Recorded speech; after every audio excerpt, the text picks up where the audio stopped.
Okay. Carol, how about now? Oh, thank you. Yeah, sure. Thank you. Can you hear me? I can hear you.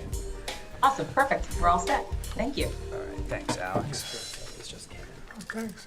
Sure. Something new? Yeah, this just came in from our consultant. Okay, so thank you everyone for being here tonight. It's Tuesday, it's January 14th, 2025, our first Zoning Board of Appeals hearing in the new year. Everyone is here tonight. Carol Zacharias joining us remotely. Let's get right into it. Alex, it looks like case 3180 has requested an adjournment. Yes, they have asked for an adjournment to the February 27th meeting. Okay. Is this their last opportunity to ask for an adjournment before we have to bring them back in? It's up to the board. I'm not sure how many adjournment requests this has been in conformance with the board's adjournment policy. Okay. So you can let me know if you'd like them to provide more information or if you'd like them to appear at the next meeting. I understand there's some surveying things that they're trying to get that have been outstanding. Okay. But I know it's been some time since they've been heard. Okay. Well, you and I will connect then on the procedural rules. Okay, great. But I will move to accept the adjournment request. Second. Okay. All in favor? Aye. Aye. Aye. Aye. Aye. Hi. Next case, 3179, 20 Hillcrest Avenue. Hey, Bill, how are you? Good evening. Cold evening. Yeah. So if I remember correctly, at our last hearing, we just barely had a quorum. And we were going to vote on your case. The way it seemed the vote was going to lay out, it was going to result in you being, in the application being denied automatically, which I didn't think was great. So here we are now. We have a full complement of the board, and you'll get a full 5 votes. I'm surprised that you assessed it as being a negative vote because my impression from the 3 people who were at the meeting, including yourself, Yes. was that there was agreement and that it was viewed favorably. I had all the comments, including your own, were complimentary. Right. And, I think it was going to come down to be a 2-1 vote, and so that would have automatically meant a denial because you still need the majority to rule in your favor. So you already essentially had 2 votes, from the absent folks that didn't help you, and then the 1 no vote. Am I remembering that correctly? It was, I think, in that regard, 2-1 in that range, but that doesn't mean anything. You need 3 votes in one direction Yes. to make a determination. So if you only had 2, it would have been a non-vote. Yes. Okay. Yeah, what I'm saying is, though, that my impression leaving the meeting was that I had 3 votes. I had the 3, members who were all here for the meeting. I believe you were present. I believe Ms. Munn was here, and I also believe that Ms. Zacharias was here. I understand. Nevertheless, we have all 5 members now, and I would like to, unless you have any new information to share with us, I would like for us to take the time to deliberate and try to reach a decision on this. Can you put up the final plan? Can you put up I the final wasn't here plan? last time, so if you could put up the final plan. Yes, You certainly. you changed the You moved dimensions the of the garage garage and you and the moved pool it, and the setback. pool, yeah. Right. Yeah, you did everything right. We've done a couple of things. At the board's request, we had reduced the size of the garage by about 32%. It had been 520 square feet. We reduced it to 360 square feet. We were able to reduce then the amount of the structure facing Miller Road, and we had simplified the design with a single door. It was so. Bill, do you mind rotating those drawings Oh, 180 degrees? Turn this way. Okay. Oh, thank you. Right. All right. Yeah. living in the past previously, you had to have, you know, Nice. The Right, lower yeah. left one is the elevation from the street. Yeah, here you go. Here's the street elevation. Okay, so that's the garage, much more elegant, So if you remember but it's still two garage doors facing the street. the yes. other street, not Hillcrest. well, I mean, it's drawn as a barn-style door. In reality, it would be a lift-up door, you know, for a single width of a car. So it's only a one bay, It's not two cars in there. Right. right? You know, we still will have the parking complement that we need on the site because the plan is to have a pull-off parking place off of Hillcrest.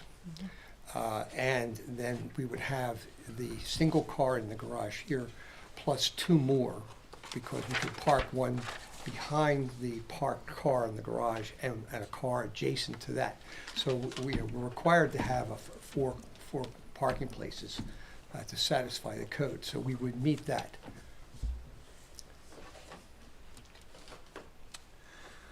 Carol, do you have any final questions for Bill? I honestly don't. I'm familiar with it. I remember it clearly. Okay.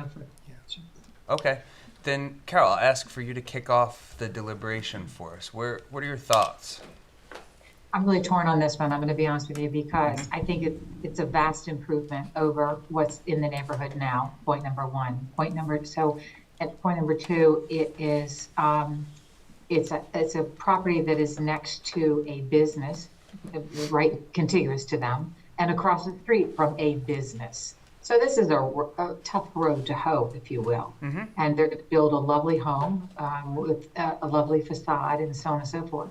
The problem, of course, is the garage facing the street, and the significant rise of that garage vis-a-vis the adjacent neighbor who's a resident on the other side. So there are pros and cons. So I'm ruminating. Okay, okay. When you say the rise, you mean the height of the building itself? Yeah. In other words, the next door neighbor's looking at the side of a garage. Well, It goes yeah, up. let me point out that, you Can't know, avoid it, the because of the village hill. code, right. The village code limits the height of accessory structures to 16 feet, which the height of this is measured from the Miller Road side. So, and also, the building has a hipped roof. So Right. from each side, you know, if you're viewed from each side of the building, that roof is receding from your view. So that also reduces the visual impact of the building because the vertical wall. I'm with you. I think you guys have done a great job of taking a property, a pretty tough location, surrounded by businesses and a major road, and you've made it pretty doggone nice. So I congratulate you for that. I do. Thank you. Have you any other questions for me? No, I don't. I'll turn it over to the others. Linda, how about you? I agree with Carol Okay. and her assessment. I think the improvements are exactly what we asked for. Thank you. Yeah, the improvements are very nice, but I would note that if it weren't for the characteristics of the neighborhood, putting a garage door facing the street would not be in keeping with most neighborhoods. Given that you have a business to the east of you and to the south of you, I have to decide whether that's sufficient mitigation. Well, let me point out That's that exactly where I'm from as well. yes, throughout the Hillcrest and Mill Road neighborhood, there are many homes that have attached garages with front-facing doors. In fact, immediately to the west of the landscaping business on the south side of Miller Road, there's a home with a very large front-facing two-car garage and an even larger parking area in the front where there's many as 6 cars parked many times. But also throughout the neighborhood, both neighborhoods, because of the size of these old file map lots, The homes have been unable to have other than attached garages in most cases. This this property and 9 others in the entire neighborhood, which constitutes about 60-some homes, are possible to have are through lots. So those 10 properties are the ones that would be subject to any type of a review by you for accessory structures, whether they're pool houses, pools, garages, gazebos, whatever they would be. So, and we've also done an assessment, and that some of those lots are configured in such a way that they wouldn't actually be able to develop themselves, be developed with 2 accessory structures, unlike this one can. Only 7 of the 10 could potentially have that, and only 3 of those face Miller Road, and the others face Hillcrest. So, if there were other similar development, it really wouldn't be a significant impact on the neighborhood. Also, I might point out that we've canvassed the neighborhood and have filed with you a list of 13 homeowners who have written letters of actual support. And also, we had attempted to have a petition to the local trustees to change the zoning code to allow this without a review. And in that case, we had 21 signatures on the petitions, and that's also in your file. So the reason I'm pointing that out is that there is support, and within the neighborhood, in a positive direction for this, so it would seem to me that an argument that it would be significant and a negative change to the neighborhood is really kind of outweighed by the evidence that we have presented and included in our file. Alex, can you remind me, what's the maximum allowed height for an accessory structure? It is 16 feet. 16 feet. Okay. Joyce, what do you think? How tall? This is 16 feet. Yeah. Yeah. I kind of come down the same way as Tom does, is that I feel like you've made some significant progress, but I still have some reservations about a garage facing the road, even though it's given the business district, just in terms of setting a precedent for what this board does. Let me point out something else about the village. This property is on a 7.5 lot, and that's what this particular area is zoned in. It's a small neighborhood, but there are other areas, other zoning districts within the village with many of that size lot, and few of them have 2 front yards, as this one does. And almost all of those lots are large enough and in that 7.5 limitation to have both a garage and a pool. And many of them do. In fact, I did 3 adjacent homes on Halsey Avenue that were configured exactly that way.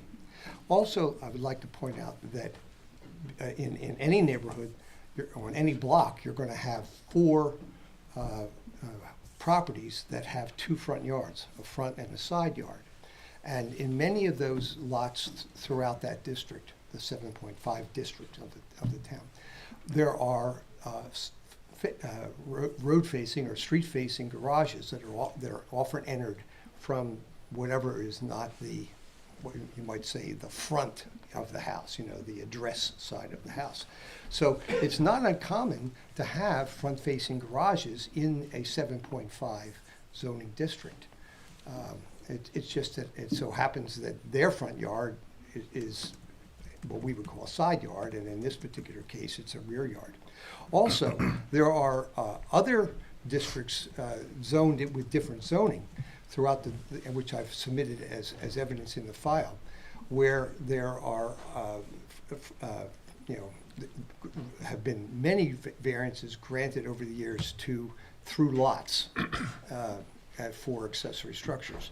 So it's not as if you're breaking new ground in as far as the way that historically these type of lots have been viewed by the village.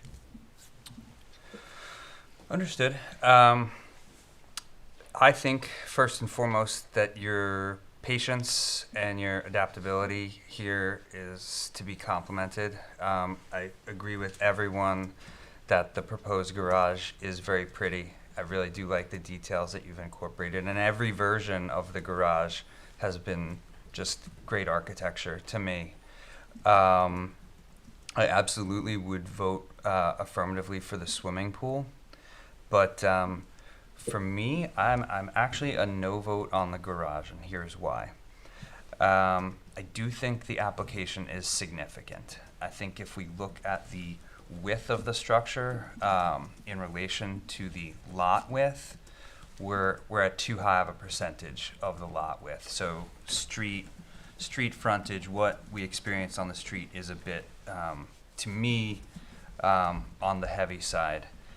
The design of the garage, while I really love it, the hipped character and very shallow roof slope does give you more wall face, which I also find significant. And I don't know if the benefit to the applicant is greater than the detriment to the neighborhood in that regard. You Then don't that- know or you don't believe? What's that? You don't know as in you don't know, or you don't know as in you don't believe that that's the case? I think that I do not think that the benefit to the applicant outweighs the detriment to the neighborhood. I think that while it's a very sympathetic application, for me personally, and I don't know if it's this unanimous decision, but for me personally, it would be a no on the garage. Well, you mentioned, it being what you call significant. Yes. I don't know whether what you're referring to there is the portion of the test that is substantial, and because I don't think significant is the same as substantial, but you seem to call out percentages of the front portion facing of the garage, which is 18 feet, and it would be that percentage of 50 feet, which is the width of the lot at on that particular frontage. So Right, so let's do the math on that real quick. So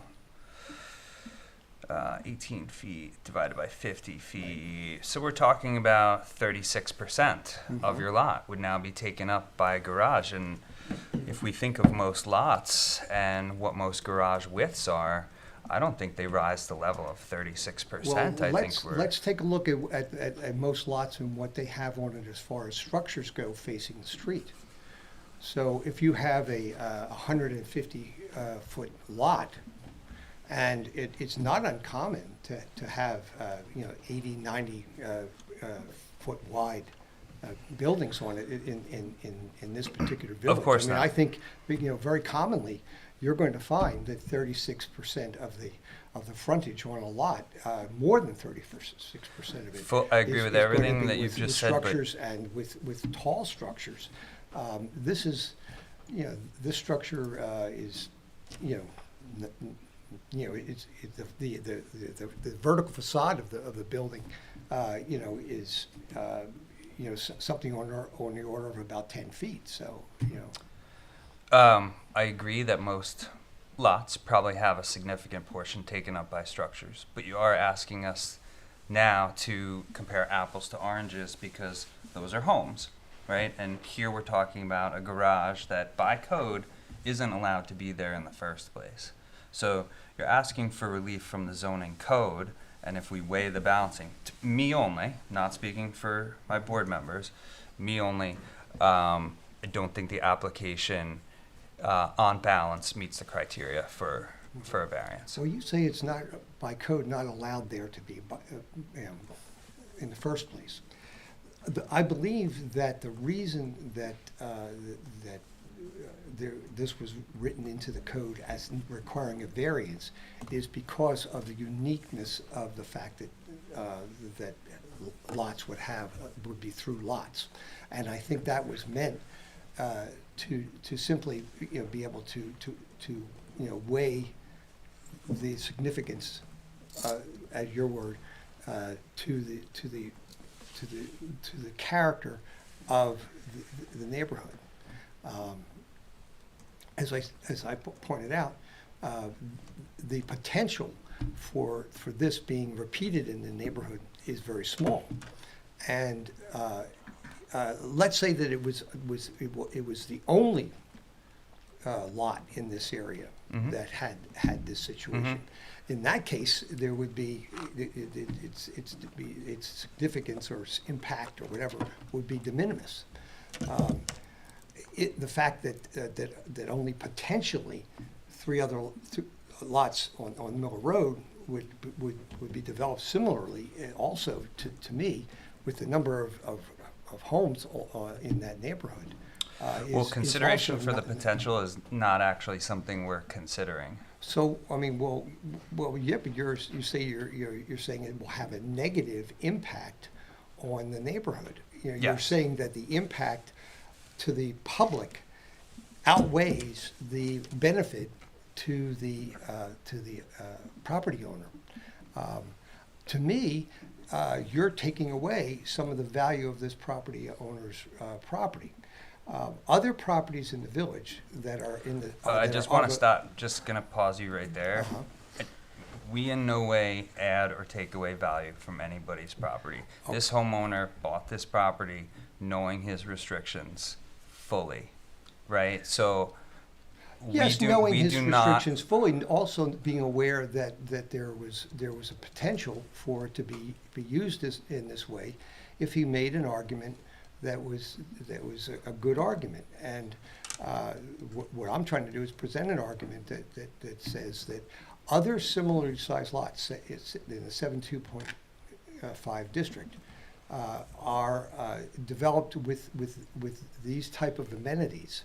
And so it's for him to be treated differently from other property owners who have similar sized lots. In fact, his lot is a little larger. It's 10,000 square feet, so it's an oversized lot for the zoning in itself.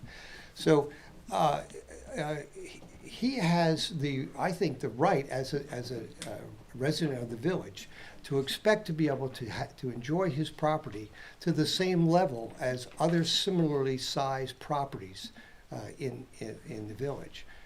And within the limits of the law, he absolutely does. But for now, I'll move to close this case for all purposes. Do I have a second? Second. Okay. All in favor? Aye. Aye. Aye. Thank you. Brian, you can prepare a decision that we'll vote on next month? Based on what I've heard, based on the comments that the board members made during the hearing tonight, yes. Okay, great. All right. Thank you, Bill. I'm very sorry that this has come to this, and I also.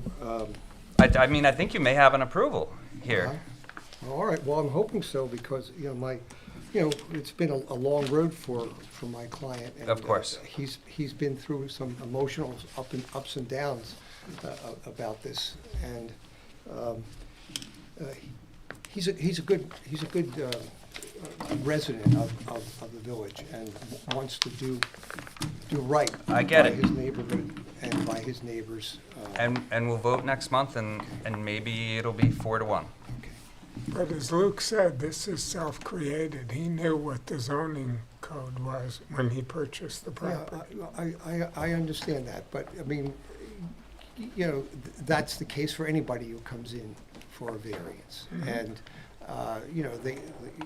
each time you hear a case for a variance, people try to make a good argument, as to why there is a benefit to them, and also to try to convince you that you're not making a significant amount of harm to their neighbors. Bill, you've been patient and an honest broker here all throughout the process, and I appreciate it. I know the board Yes. appreciates it. So we'll have a decision next month, and we will we'll talk about it. It's not just going to be a simple vote. We're going to discuss amongst ourselves. Okay? Thank you. Thank you. All right, so the next case then is 3185, which is 199 Halsey Neck Lane. Okay, I'm recused on that. So Okay, thanks, Tom. that's like one away from my house. Understood.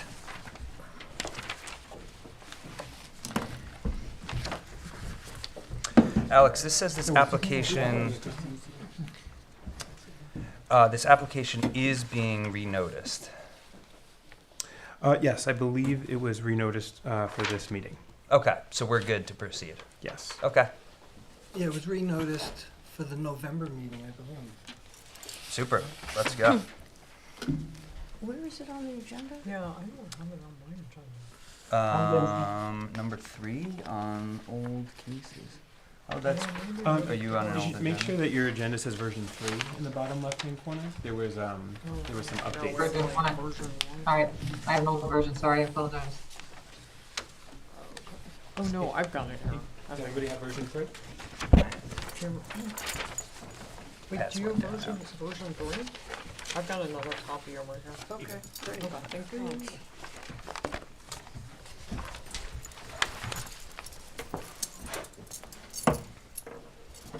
Okay, sir, your name for the record. Oh, my first. name is Joe Deppie, I'm the architect for the property. And I was here in November and I spoke to 3 of you. Yes. And anyway, I'm back. And I don't know what, if you want me to go through the whole presentation again, or? Well, Joe, I think this sort of situation was the same as the previous application in that I really wanted a full complement of the board to deliberate and close down. So I think that if there's nothing new from the last hearing, maybe just a very high-level refresher for some of the folks that were joining remotely in November. So basically, my client wants a 2-car garage. Right now, Mhm. he has a 1-car garage. So we're proposing 270 square feet of additional space. That's going to require 3 variances, 1 for side yard, 1 for total yard, and 1 for gross floor area. The gross floor area, when he built the house, was conforming, and then it changed in 2018. Right. And back at the time when that provision went into effect, it was in the paper that the reasoning for that provision was to keep larger houses from overshadowing smaller neighboring houses. And I just want to say that in this particular case, that's not going to happen because this is one of the smaller houses in the neighborhood. So, and then the other thing is that we're adding about 11 feet to the width of the house and making the house 93 feet wide on the property. I went on Google Earth and just measured all the houses on the street, you know, very roughly, but the average on the street is 109 feet wide. So it's not quite as wide as the average of all the houses on the street. So it's not going to have a lot of impact.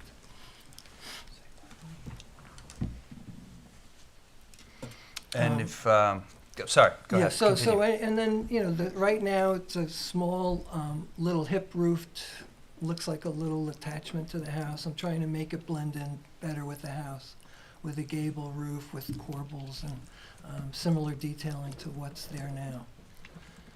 And we're not adding living space, it's just for a car, so we're not going to be, you know, imposing on the neighborhood. It's not going to be detrimental to the neighborhood in any way.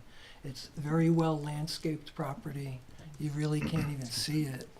So I don't see how it's gonna be a detriment. The other thing is the neighbor, where we're asking for the side yard relief, that neighbor has buildings right up against the property line as well. And I have a picture from the GIS, Southampton Town. Let's see if I can find it, okay. So this is my client's property right here, and the house to the north is here, and then he's got two structures right up against the property line. The aerial photograph that you're referring to now, has that been submitted to the board? I believe so. If not, I'll submit it. I think it has Is there a been. way to get it a little blown up and in the center, maybe? Yeah. Yeah. So the one side of the property where there is any impact, the neighbor already is right up against that property line. So I don't see that as a problem. And then on the other side, the total side yard setback doesn't change on that side, so the setback that was there just remains there.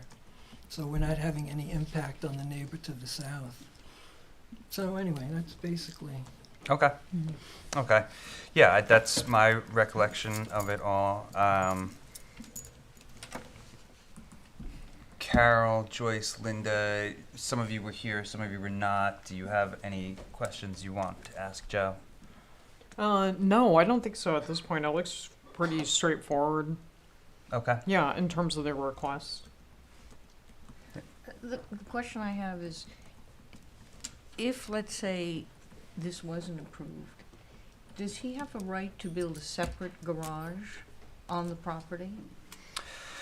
A detached garage? I think he does. Well, look, let's look at it this way. He does, but the garage that's there now would have to stay garage, right? He couldn't change that to living space because Or then just he take would it be down. over his. But we'd be over the gross floor area with the detached garage as well. So we'd still need variances. A detached garage would normally not count towards gross floor area. Right. However, you don't get that exemption where you have an attached garage. So they couldn't, in this case, add a detached garage because it would count towards gross floor area and put them over the limit.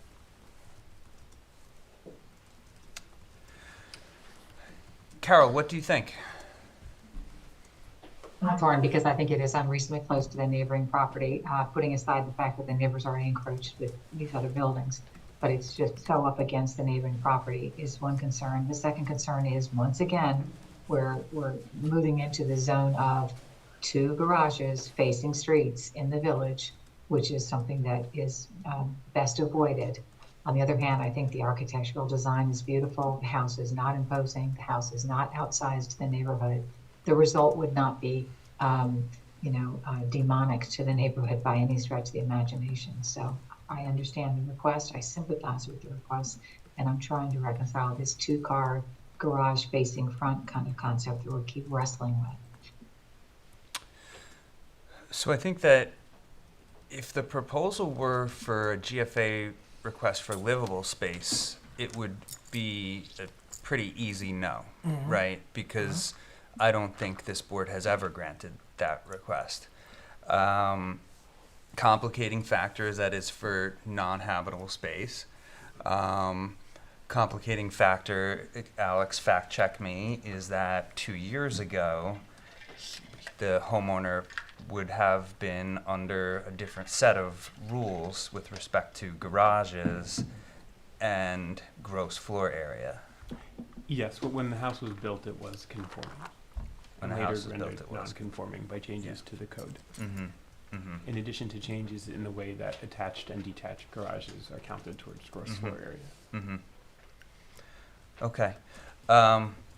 Well, for me, I do think that the expansion of GFA does present a detriment to the village on a whole that outweighs the benefit to the client here. I do think it is a substantial request.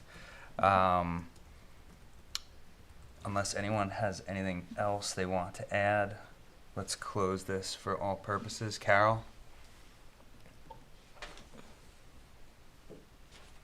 Oh, you mean voting on it now? No, we're not voting on it. I'm just asking, do you have any last items to No. add? Okay. No, not other than what I've already said, which is it's beautifully designed, but what you've just said is the concern. Yes, we have concerns.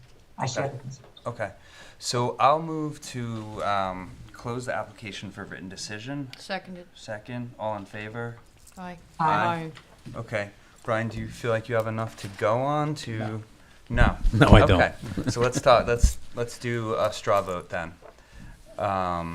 Who wants to go first? Linda? Are we voting yay or nay?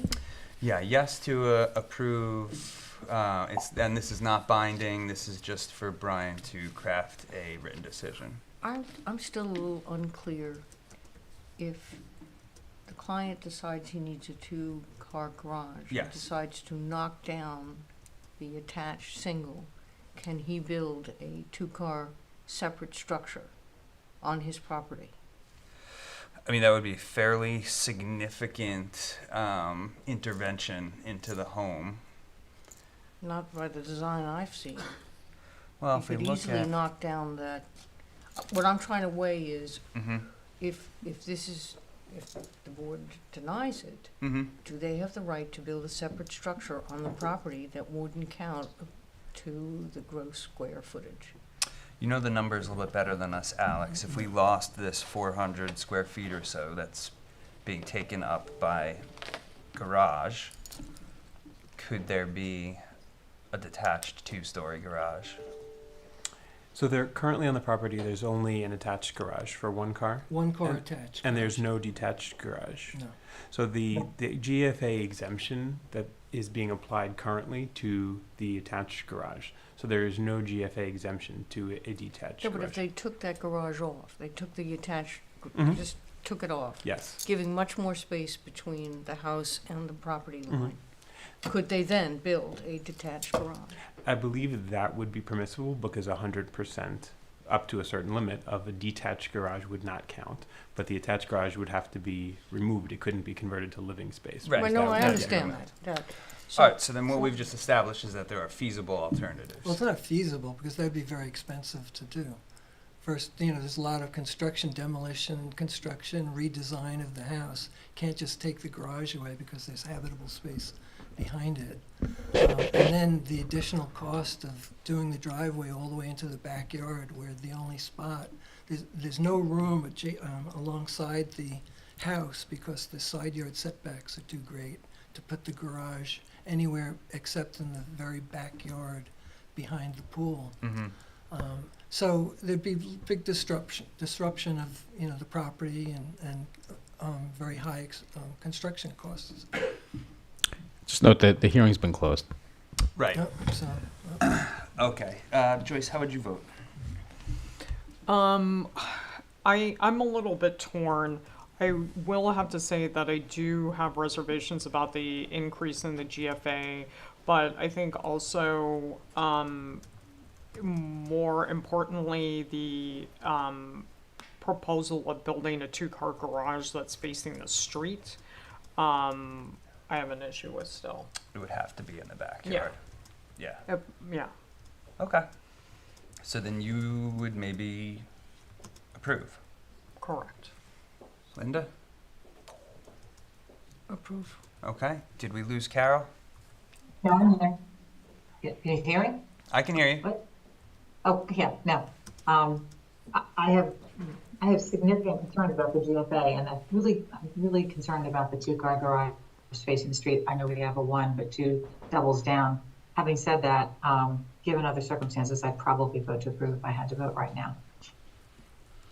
Okay. Then Brian, you have 3 in favor. I will draft a proposed decision for the board. Okay. Thank you very much. okay, great. Thanks, thank Joe. you. Thank you. Okay, new cases. Tom, welcome back. 3186, 39 Moses Lane.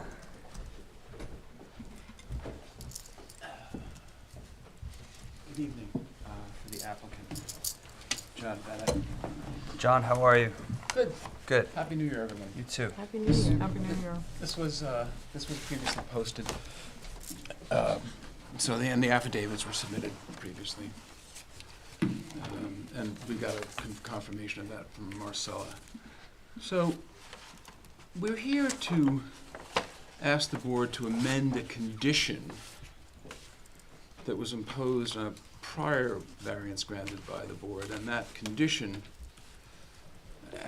there was language put into the covenant which allows a modification, thus allows us to come back and ask you to amend and in effect remove that condition.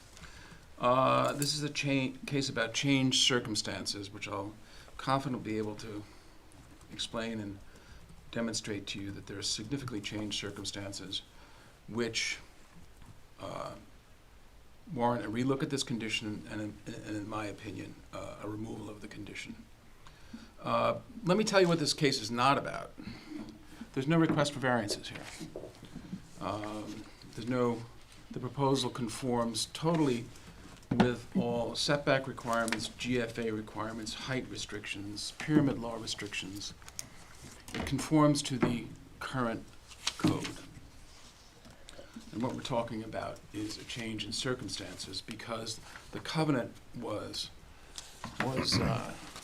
grew out of a code that was vastly different than what you have before you now. And this whole concept of a change in circumstances is giving rise to a change in law. I put some modern cases in my correspondence, but you're gonna really have to be patient with me because I have to cite. I was fortunate enough to be taught securities law by a great gentleman, guy by the name of Norman Poser, who was my professor, and in addition to having worked for the SEC, being a lawyer for the SEC and the American Stock Exchange, hopefully some people remember there was an American Stock Exchange. He wrote a book about Lord Mansfield, who was the High Chancellor of England in the 18th century. And this passage always took me in terms of how you're supposed to change and adapt based upon and be aware of changing circumstances. And the quote is about, he was dealing with what may seem obvious these days, but this is England in the 18th century. The quote relates to the ability of a case of a married woman being able to be sued separately.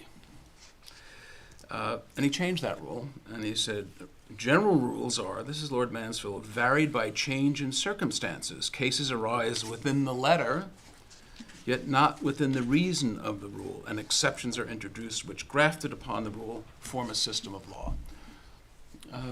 Syntax and structure of the sentence, obviously from the 18th century, but the whole idea is that when the reason for the imposition of the rule has left, then you modify the rules. And again, we put more modern cases in our submissions, but suffice to say that this is a situation that is ripe for a re-examination of this circumstance and a removal of that condition.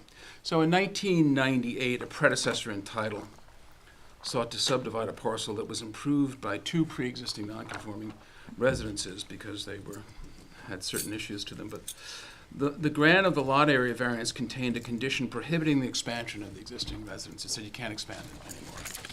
I have my own thoughts about the validity of that condition because it bound the building inspector. And depending upon how the board feels this evening, I may ask to submit that case law, which I concentrated on a little bit too late to get it to you, so I don't want to surprise either you or your counsel, but it may or may not be necessary based upon what happens and what your input and your response is this evening.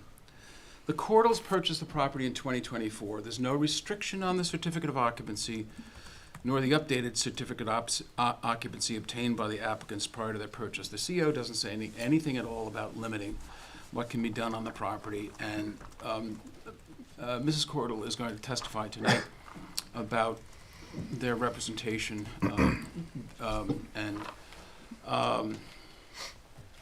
suffice to say, the Cordals Council,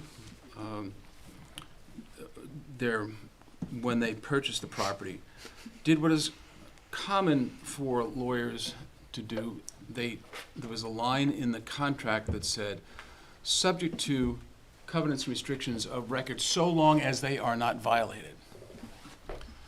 And I'm patting myself a little bit on the back, but I never have anyone sign a contract before I have the title report and I look at the covenants.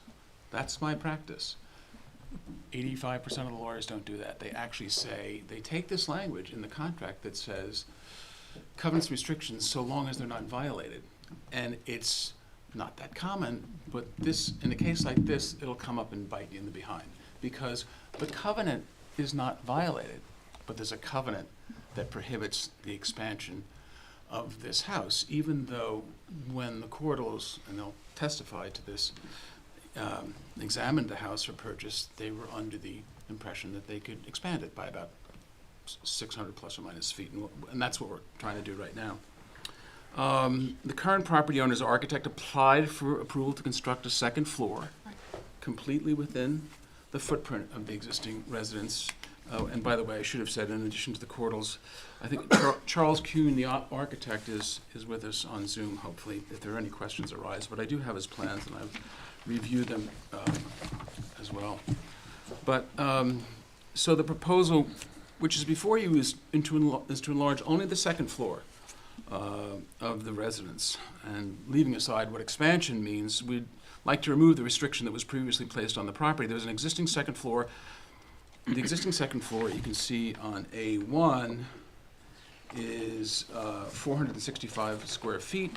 We'd like to expand over the house within the footprint to end up, to end up with a total second floor of 1,095 square feet, which is a 630 foot square foot addition.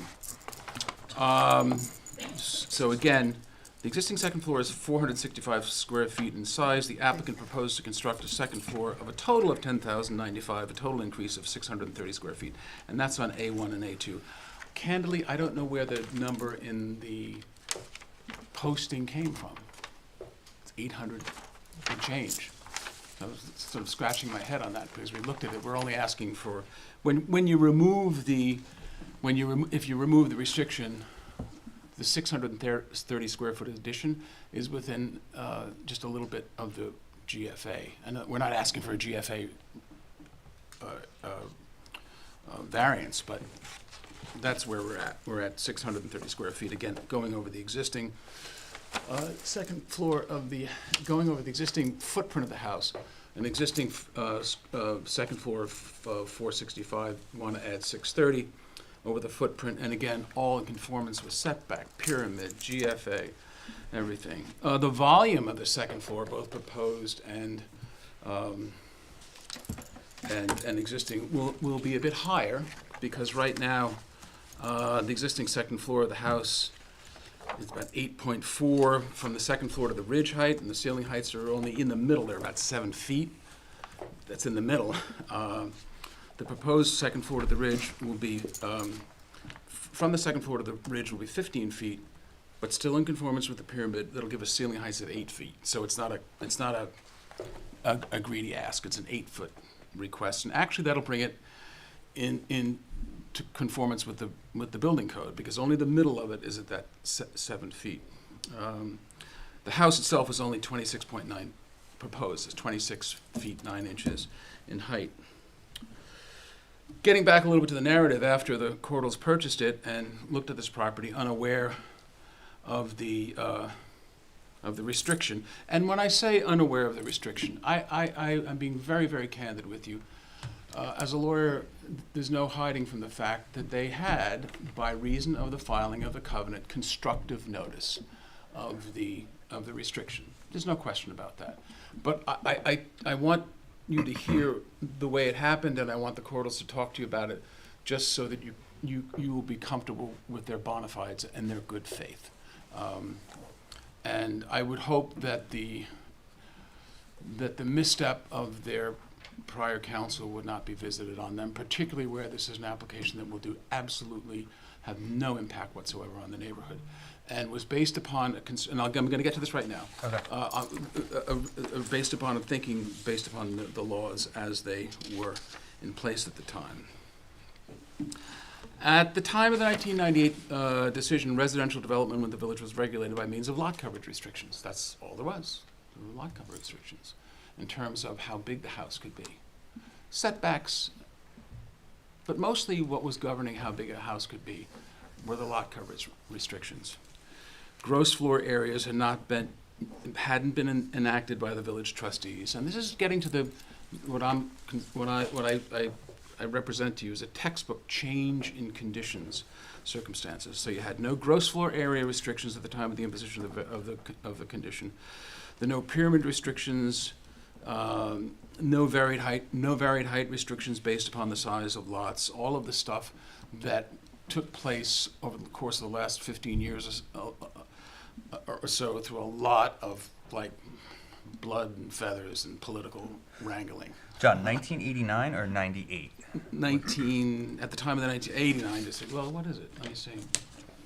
I might be in this. Here it says 1998. Yeah, it's 98. 98. Yeah, no, that's. Okay. I'm sorry. Yeah, 98. Okay. Yeah, but you didn't have any of the GFA restrictions. You didn't have any of the pyramid restrictions. You didn't have any of that stuff. So what the board was looking at the time was the fear that the property owner could construct a 2.5-story, 35-foot house. They could wipe everything away. They could have constructed a 2.5-story, 35-foot high house that covered 20% of the lot. And you'll see the discussion in the decision, which led to the condition, which talks about the fear of the size of the house based solely on the limitation of the lot area. At the time, we've calculated the property owner could have utilized all of his lot coverage allowances for the residents, could have constructed a home with a gross floor area of 7,058 square feet as of right. I think we're just under 3,000. The house could have been 2.5 stories, 35 feet in height, and didn't have to conform to any pyramid restrictions. That's the change in circumstances. That's why the board was concerned about not further restricting, the potential growth. So again, since the adoption of the 98 decision, the village has studied the gross floor area requirements, enacted provisions within the village to specifically restrict the size of these homes. So the prior board sought to prevent overdevelopment of this parcel. The Board of Trustees has undertaken significant studies, amended the village code to address every single one of these concerns. And that is a significant change of circumstances, and we gave you the case law. When there's a law change, that much of a significant change of the law, that's a change of circumstances that lets us come back to you. A change in the law applicable to a parcel of real property is a significant change in circumstances, so as to indicate proper reconsideration of the variance request. That's a quote from one of the cases that I gave you. In addition to the significant changes that have been made to the village code since the 1998 decision, the neighborhood has changed. And we did a very thorough, if I may, job of demonstrating that to you by correspondence dated January 7th, 2025. And I'm just going to highlight some of the concerns there. I'm not going to read the letter to you, and it's very exhaustive. So again, we want to get rid of this condition, but that would only allow us to increase this house by about 630 square feet. The home will be 2,906 square feet in size, which is not at all inconsistent with the development of the surrounding properties. Again, no relief whatsoever. The majority of the surrounding property is improved by residences that do not comply with the current GFA. So this property, in effect, is based on an outdated set of zoning codes is being held to a higher standard than the neighborhoods. Indeed, most of them don't comply with the current gross floor area restrictions. So just a couple of examples, which are all, we got the surveys, analyzed the square footage, the size of the house, and which are all annexed as exhibits to my January 7th letter. 70 Moses Lane, shown as property F, on a lot that's 1,400 square feet smaller than the subject parcel, is improved by a residence of 3,477 square feet. It's about 500 square feet larger than what's being proposed here, all, and again, in conformance with zoning. 705 square feet larger. The property to the immediate west of the property, located at 46 Harvest, a two-story residence, has a gross floor area of 3,851. That home is about 400 square feet larger. Again, the applicant is proposing to expand the existing home only on the second floor within the footprint and all in conformity with zoning. The property to the immediate north, 45 Moses, which is property H, is a larger lot, but it's improved by a principal residence and a detached guest house. The combined structures are 1,600 square foot larger than permitted under the current GFA requirements. So these are significant changes that have been made to the village code, and the demonstration has been made that the home, as expanded, will not impact the character of the neighborhood. There may be people here to speak tonight, but I looked at the file, I didn't see any letters, but that doesn't mean people may be here to speak tonight one way or the other, and of course, you'll ask for that. Based upon your comments, if you're comfortable with removing this restriction, I would ask that you take a straw vote and close it after you hear everyone's comments and hear my clients. And I just want to thank you for reopening for reconsidering this. But if you're on the fence or something like that, I could submit more authority. I didn't want to do that without the appropriate amount of time for you to consider that. But I know Mrs. Cordell wants to talk to you a little bit about how the situation arose, how she came to buy the house, her experience in the village of Southampton. Would you mind? Sure, actually? but just two Oh, seconds. sorry. Yeah, that's okay. Okay. Alex, two questions to you. Do you agree with John's assertion that if this existing decision weren't on the books, this house would be built as of right? Yes, I believe that's correct. Otherwise, the building inspector would have had to include additional variances necessary on the denial sheet. John touched on a slight square footage discrepancy. Can you speak to that? Yeah, so the 893 square feet comes from the denial letter that was signed by the building inspector on June 27th. And it looks like that number was taken from the page ST1 of the plot plan prepared by the architect, where it says breakdown of floor area additions. And that's just the difference between the existing and the proposed floor area for the second floor. SC1, Alex? ST-1. Oh, ST1. Yeah, and the top left it says breakdown of floor area additions. Yeah. That number doesn't appear on there, but it's the difference between the existing and proposed. Well, I mean, all I can, the number that we're asking for, which is 630 square feet, is about 3 feet less than the allowed GFA. So the request was Doesn't for matter, more, right. so we're, I don't understand. It's see it as academic. any harm, any foul. Okay. Can you go back and talk a little bit more about the circumstances of that 1998 Sure. zoning board case sure. and why that board saw fit to include this aspect to their decision? I mean, that's the real heart of it, so yeah, thank you. Let me talk to you about that again. There were no GFA limitations. The only limitations was lot coverage. So if you're only limited by lot coverage and setbacks, which in the small zones were pretty minimal, you could build a very, very, very big house. And of course, people got very, very concerned about that. So I guess getting out ahead of the trustees, this board talked about, here, I'll quote you from the language. If the requested variance is granted, lot 1 could contain an existing house and deck, and this is if they left everything, didn't take everything away, and the lot coverage may contain a relocated and reduced in size garage having a lot coverage of 169, so that the total lot coverage didn't exceed 20%.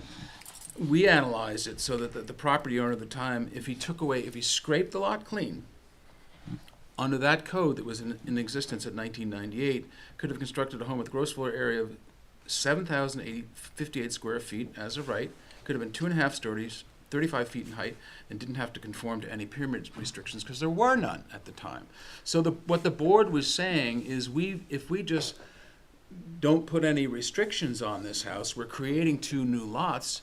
you can build this huge house, and that house would be, in their opinion, out of character of the neighborhood, because the building inspector, if they granted the variance without the condition, and somebody came in with a house of this size, the building inspector would have said, well, I'll send it to the ARB, but I can't downsize it. And that was the harm that they So- sought to prohibit. Now, the legislature, with a very, very, very, very tight set of GFA restrictions, height restrictions, pyramid restrictions, all that stuff, has taken away the fear that the Zoning Board of Appeals, if I may, rightly felt at the time of the variance. And that's a significant change in circumstances, because the whole village code has changed. The board couldn't say, well, okay, well, we create this lot, but, you know, they can only have a certain GFA, it can only be a certain height, it can only be, it's all this self-regulating limitations on the size of the house weren't there. So it was a request for a subdivision. Yes. I'm assuming the two houses front to back and created your subject property. Yeah, with one's the a flag, lot, yeah. and the other property was the one that actually fronts Right, Moses. exactly. So this house was actually, it seems like it was already existing. They both were existing. Right, Yeah, okay. that's why they said you can't expand it anymore. And when they say you can't expand it anymore, that contemplated somebody comes in, Wait, wipes everything. both houses existed on one property Yeah, at that time? Yeah. Okay, It's what we call in the trade a paper subdivision. Okay. Yeah, because there are two existing homes anyway. Were So- they ever owned by the same person? I guess they must have been. If I may, I'm assuming that, but it's the only logical. The one applicant came in to pull them apart. So yeah. okay, must so the have. applicant comes in to pull them apart because they Well, they want two houses. they Yeah. want to have more flexibility for accessory structures probably. No, and- they probably want to be able to sell one house separately. yeah, and keep one or Yeah. so flexibility. I mean, right? I'm assuming 98. Why do you take a lot that has two houses on it and subdivide and go in and ask for the variances to have two separate lots so you can spin one off, Okay. or maybe give one to your kid or whatever. So this house was there at Yep. the time, as was the one on Moses. Yes. So they weren't exactly considering, they were saying, look, we'll grant your subdivision, we'll give you your flexibility now on your two smaller lots to have That's two all. swimming pools, to have two detached garages, what have you. But this house that's there can't be expanded. Because if you read their rationale, Yeah. they start talking about the only limitations being lot area coverage. Right, so That's the sine qua non of the decision. That's the whole rationale for the decision. It's the in futuro fear of what could happen on the lot. That's the whole reason they imposed the variances. And when you take that fear away, the laws and conditions supporting the variance, the condition, disappear. Because the legislature is taking care of that. So it's a significant change in circumstances. And Alex, if I was trying to build something that was out of the character of the neighborhood, yeah. that'd be something else. But Right. here, that's why I did a neighborhood analysis. You've got all these houses in the area that are over the existing GFA. So I'm just saying, let me build to the existing GFA, the existing setbacks, the existing height limitations, the existing pyramid, all of that stuff. Well, for me, it's been 27 years. That's enough time to have a conversation about Yeah. this, right? I just want to understand, as to the extent that we can, what the rationale was at the time and what were the circumstances. Now, Alex, And let I me- don't think you can willy-nilly do this. I think you really have to have, that's why I'm giving you what I think is a very solid reason to make the change. You can't, when somebody comes in and asks to change a covenant, you have to say, why was that covenant imposed? Yes. I mean, that's your job. And you don't change it without a studied look at it. And I've tried to provide that studied look for you. Alex, existing house on lot 2 shall not be enlarged or extended or increased in size. Yep. In order to blah, blah, blah. I don't know what in order to. But if I'm being lawyerly, I would say that I can demolish this house and then it's not existing anymore. And then I can come in with a application for an all-new house and bypass this.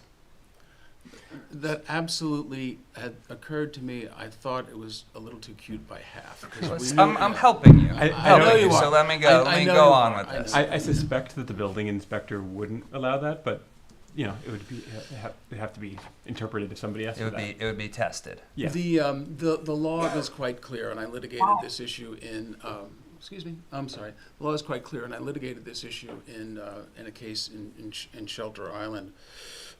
These conditions, these covenants, these conditions are construed against the municipality. So, for example, I had a situation where the owners of the Ram's Head Inn were using the parcel across the street for parking, for commercial parking.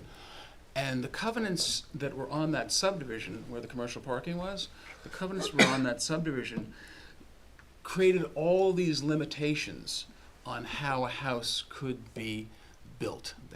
They had setback limitations, they had coverage limitations, they had all that. But guess what? The covenant never said you can only have a residential use there. Right. So we were able to demonstrate that that the covenant didn't prohibit the commercial use because it was construed against the drafter. They're construed very tightly.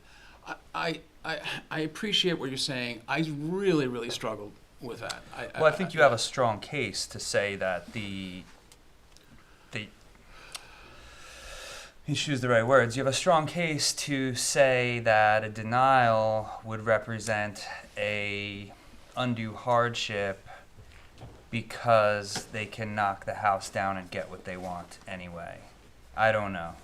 It just seems that this is a language that's open to interpretation. So, well, the building inspector's original thought was, and the courts can testify that there wasn't going to be a problem because there was a renovation. But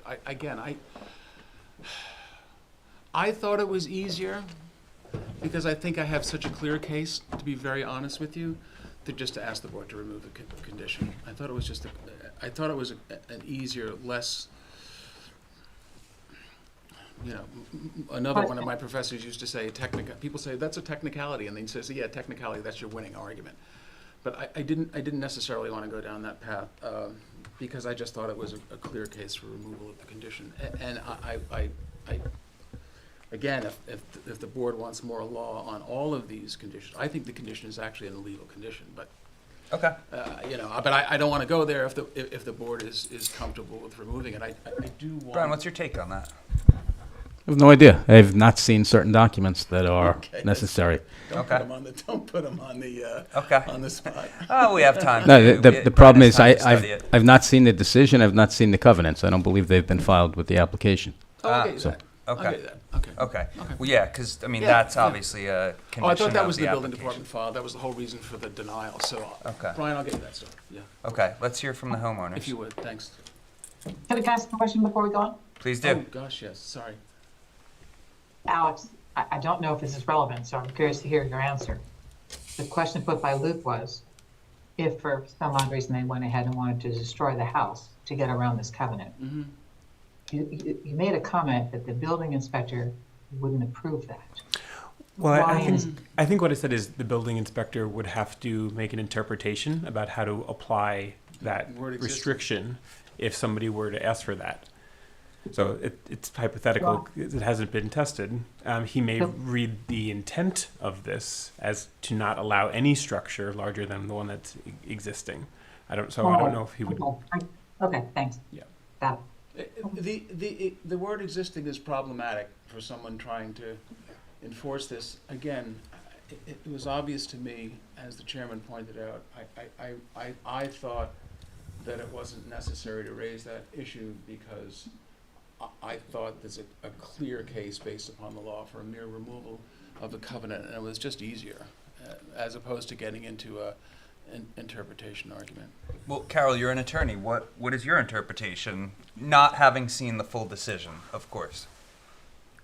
I'd like to see the restriction in writing before I would give an opinion, is exactly what our counsel said, but in general, to me, existing means existing. And if the house doesn't exist, the bets are off. Okay. Let's go to the homeowners. Yeah, Come on up. Oh, you can sit down. Introduce yourself, please.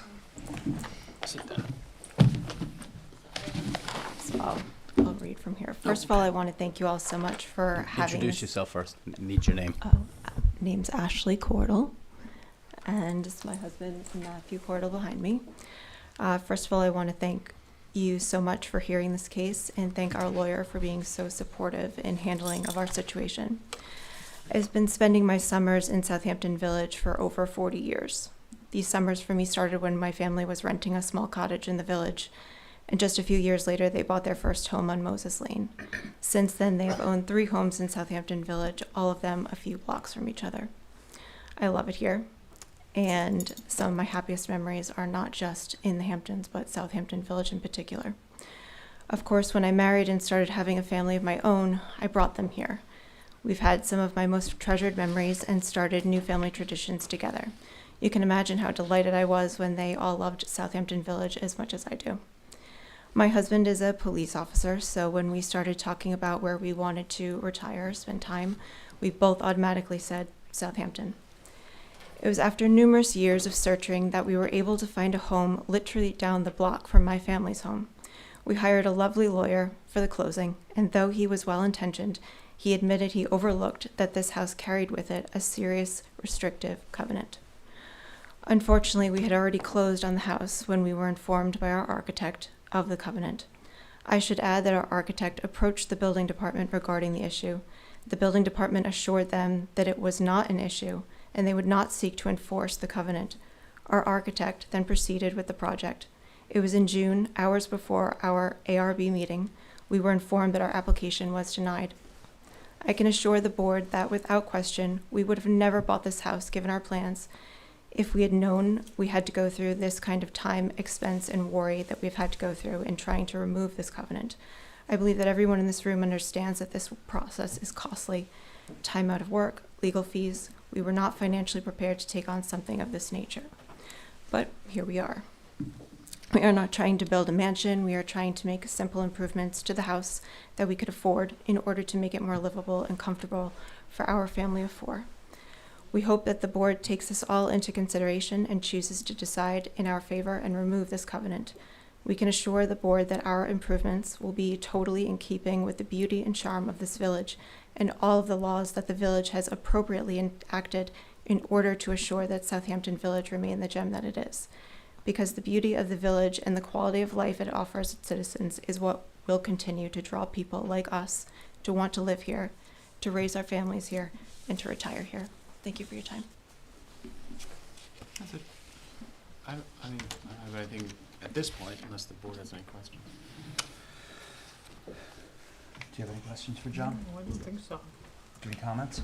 I just would, as you have asked for, to make sure that we have a look at the actual letter of the original code, so we, understand what impacts it would have in terms of removing this covenant. But I certainly understand that 1998 was a long time ago, and, with the current restrictions in place in the village in terms of the GFA and pyramid, the height and setbacks and things like that, I think that it's probably more a formality than anything else. Did you want to, just so I give you exactly what you want, Joyce, you wanted to see the decision, the covenant, did you want to see the laws that were in existence at the time of the decision? Or I can mean, I can what do you- represent what do you that to the feel? board. I would like to see the facts of the case at the time. Okay, that's in, Yeah. I'll get you the, Yeah. just get you the decision, yeah. Yeah, I mean, just, that's also just a requirement of the Yeah, of application course, as well. of course. Okay, Okay. I just assumed it was in the, foolish me, assumed it was in the turned down documents. It's Okay. part of the covenant, but I'll Yeah. get it to the board and the Okay. council, of course. Okay. Should be in the record. Okay. Okay. I think it actually helps my case, but. Agree, okay. Tom? I'm good, thank you. Okay. Carol, You're on you mute. may be Carol. muted. Agreed. Subject to review of the covenant to make sure that we're removing something that we think we're removing as described today and nothing else, nothing basic. Yep. Absolutely. This ship has sailed. The world has changed. The code's there. Their regulations and restrictions are there to protect the community. I would let this one go and remove the covenant, subject to that. Yeah, so some due diligence on our part. Okay. Brian? Just so I'm clear, these changes, by adding to the second story, would comply with code today? Height, GFA, setbacks, everything. If anything. Pyramid? Of course. Okay. No request for variance. If anything, and Luke, you know this better than I think if you're in the middle of the building, the existing second floor, you're at about 7 feet. Yep. But the rest is, I think, out of building code requirements. We'll make it an 8-foot ceiling. So, to the extent that that's something to throw in there, that's helpful too. The documents suggest that it's underneath the pyramid. I believe no, it's it's noted, underneath the pyramid. I'm it's talking about noted this at the building bottom code. of the denial letter that it conforms with the zoning and all other Okay. aspects. Okay. But just to make clear procedurally, the current application before us is just for the removal of the That's it. covenant. That's okay. it. Yeah. That's it. Then they won't be back in front of us. They're not going to be Right, back. We're right. not going to be back in front of you within 3 or 4 feet of the GFA limitations. Okay. And I haven't seen. People may get mad at me when I say this. I'm sorry. This is the way I practice. I haven't seen. Have you given any GFA relief? Ever? No, I don't think we I don't have. think you have. Once I've never per asked dormer. for it. I got Yeah, one. a dormer. I A dormer. got one. I got one since been practicing in front of this board since 1982. I got one lot coverage variance, and it was for Our Lady of the Hamptons School. Okay. So that was a special dispensation. So I think it is on you to. I think it's on you to provide the decision. Brian and to Brian? the board. Yeah, submit it to the village. I'll submit Yep, it we'll to distribute Alex, it. yeah. All right, good. See if there's anyone else who wants to be heard. Oh, sure. Are there any neighbors that want to speak on this application? And Sage, is there anyone in the Zoom that was raising their hand? No. Okay. Brian, what's the proper way to move on from this Can I tonight? get it to you in writing, or do you want to keep it open for all purposes? The problem is, without knowing what the document says, it's really hard to decide whether to close it and just keep it open for that. So I agree. I would think we have recommend to keep continuing. it open for the next one. I really hope there's no surprises in the original decision. Covenant is what it says. Okay. And decision is what Okay. it is, yeah. Yeah. Okay. All right. So we're I'm gonna move to adjourn this until next month. Okay, great. Yeah. A February second. 27th. The February 27th. Yeah. Okay. All in Yeah. favor? Aye. Aye. Aye. Thanks for Okay. listening to me. And Sure. Thank you for letting me bore you with my reference to Anytime, the Lord John. Chancellor. All right. Next case, 3187 98 Burnett Street. Who is here for that?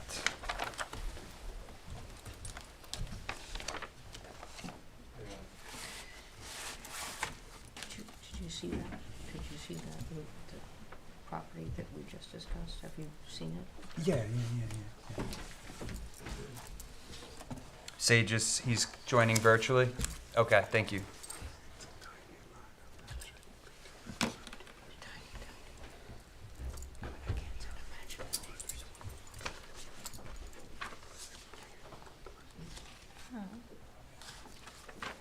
Hello. Oh, hello, Lisa. Hi, how are you? Good, what's going on? I am the architect for 98 Burnett Street, Okay. and I'm sorry that I can't be there, but I'd like to do it by Zoom, and if I could share my screen, I would do that. I'm not sure if I can do that. There. Is that okay with you? Of course. Okay.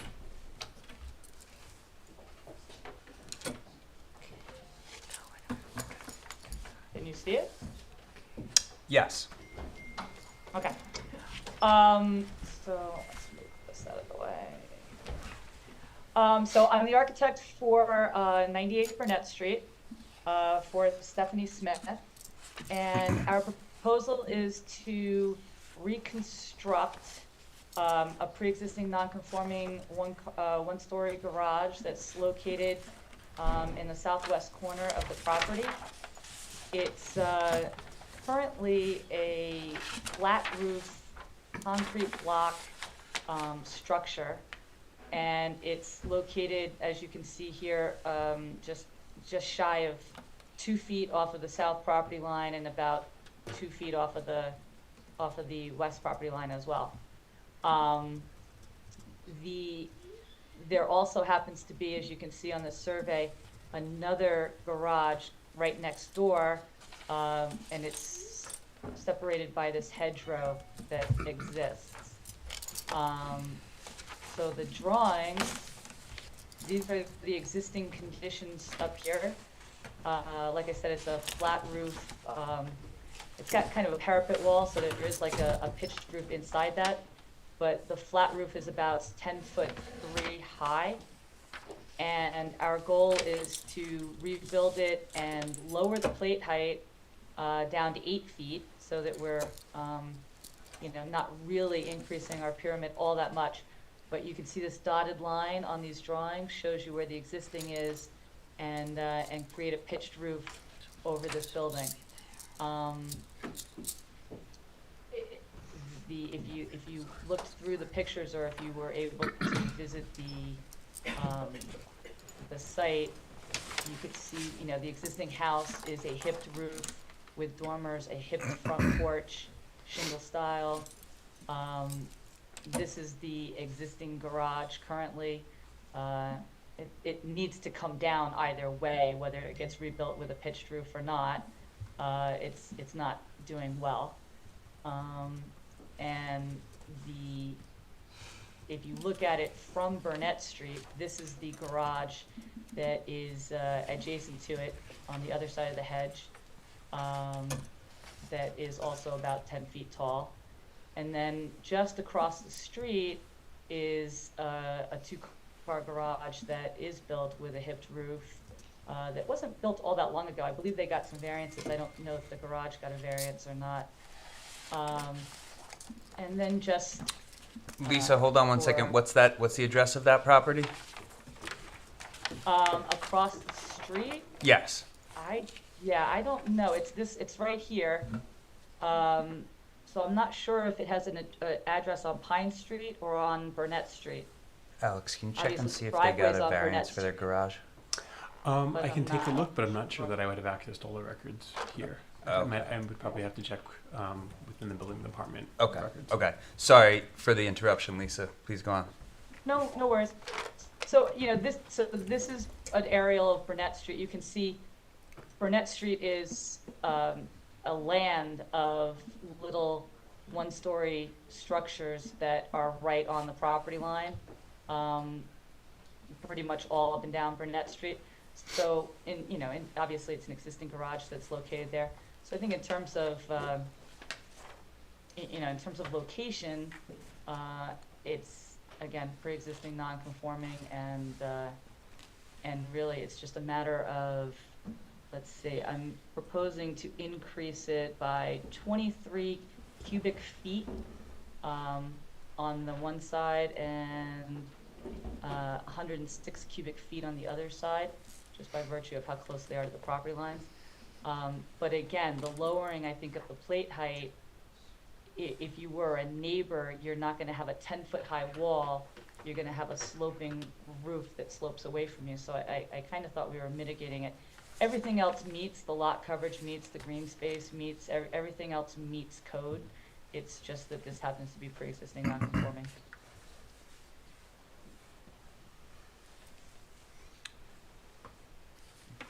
Alex, the proposed floor plan, it looks like storage, a bathroom, a desk, a sink, all legal? Yes. So in accessory structures such as this, the building department does not allow heat, Okay. cooking facilities, or sleeping facilities. Okay. So it could be used for seasonal purposes Okay. and for storage. Okay. Okay.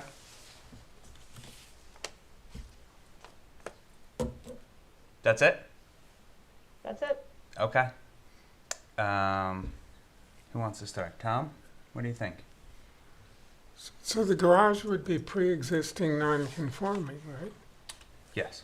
Correct. But it's there, so Yeah, and the proposal, Lisa, is the same footprint?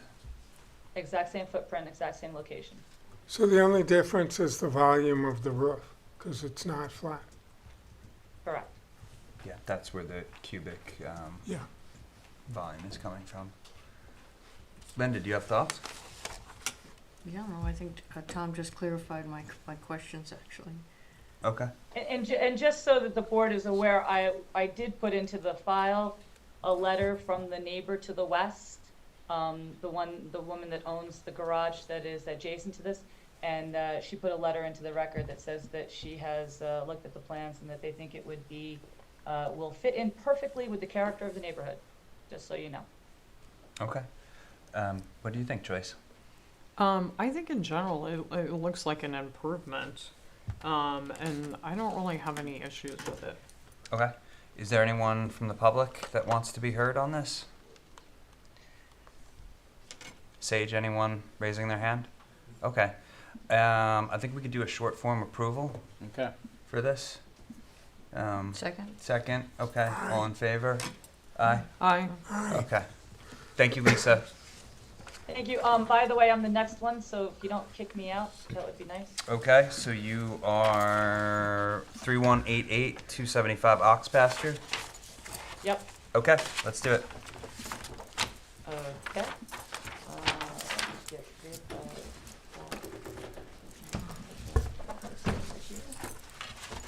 of so Lisa Zaloga, the architect for 275 Ox Pasture Road. This is a variance to locate a swimming pool in a front yard, not a required front yard, just a front yard. So this is again, there's a conforming lot with a pretty large historic home that is situated in the northwest corner of the property. There's a pre-existing detached garage. There's also an attached garage in the house. The house is located, as you can see, right up against the back corner of this property. Has a very large hedge, has gates, and the way that the access comes in, the way that the front door is actually not on the front of the house, but it's on the side of the house, it really made it kind of difficult to figure out where a swimming pool might want to live. There is a conforming location off on the west side of the house. It's not great in terms of what it's adjacent to in the house. It's also would locate it right up against really, really high hedges and trees, so that it wouldn't really get any sun. And it would put it 35 feet off of the neighbor's property. Our proposal is to locate it on the south side of the house, but I've actually doubled the accessory setback. So as opposed to being 90 feet from the street, where I'm proposing it at 180 feet from the street. So I'm doubling the accessory setback. And it also allows me to pull it or push it away from the neighbor at 295 Ox Pasture Road. So instead of just having a swimming pool and assorted noise 35 feet off the property line, I was able to push it to the trellis would actually be 83 feet off the swimming pool would be 83 feet off the property line, and the trellis would be 70 feet off the property line. So I doubled the accessory setback on the side as well. So I can show you the aerial photo here. You can see where the house and all of the structures are located off in this far corner of the property. There's no rear yard to even contemplate putting a swimming pool. The neighbor to the west has a swimming pool off here. And again, we were trying not to be close to them. We were trying to get further away from them, which I kind of was hoping that they would appreciate. We have a tennis court off in this corner with our neighbor, a swimming pool, tennis court behind us. And you know, I'm sure that you guys have driven by there. Nobody will ever see this swimming pool from anywhere except space. So we were hoping that, that the board might look favorably upon that. Lisa, weren't you here on this property very recently? No, I've never gotten a variance for this property. I did the addition of the garage, way back when. And we're currently building the tennis court right now, but it's never been in front of the There was a ZBA. property west of here Right. on Ox Pasture a couple times ago. Yes, I know that one. But Lisa, weren't you here on Ox Pasture application? Wasn't me. Wasn't you? What is, Okay. question, Lisa, it says pool building, what is that? In the So north, that west is corner. exactly as it sounds. There is a very fun 70s style pool with a big slide in the middle. It's very very funny. But our goal, if we can get the swimming pool outside, is to you know, kind of cut that down, make that more of a spa building. Maybe put in like an 8x15 endless pool or something, but to get rid of it's very old and it's leaking and it needs a lot of work. So we would like to, you know, not have that.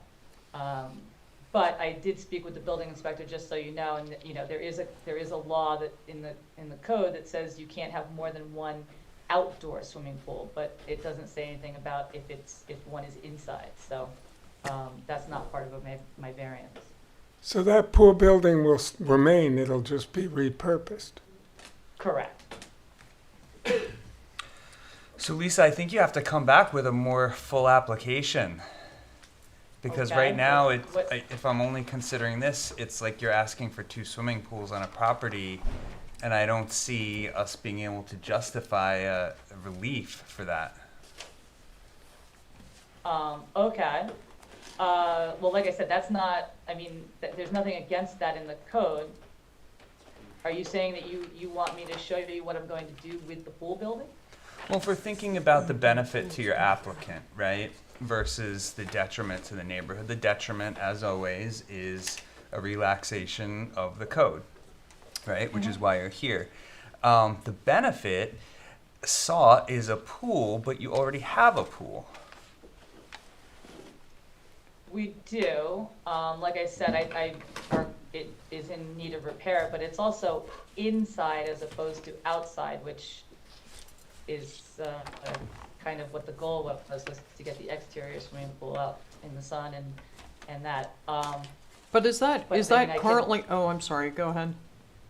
But is No, that go ahead. existing pool, is it currently functional or no? No. It's leaking. It needs to be. It needs work and/or repair. If you know, if for some reason they can't go forward with the swimming pool outside, then I guess they could contemplate whether they wanted to do it inside and maybe put, you know, big open skylights or something in there that, you know, would allow the building. Right now, that it has a roof on it. You know, it's not open to the sky. Will you keep the indoor pool? Like I said, the goal was to not keep the indoor pool, but potentially put in a, like, you know, one of those like 80, you know, like they're 8-foot by 15-foot endless pools that you swim against the current. It's like the size of a hot tub, really, but that was, we've discussed that, but we haven't gone that far yet because we were waiting to see what would happen with the swimming pool outside. Lisa, what's the reason for not simply taking the pool building and breaking it apart and putting an outdoor pool right there? Pool for pool. Well, you can see that that's a big building, but you can see the dotted line that goes through here is actually the 35-foot setback. So that's a pre-existing non-conforming building, so I technically couldn't put the swimming pool there either.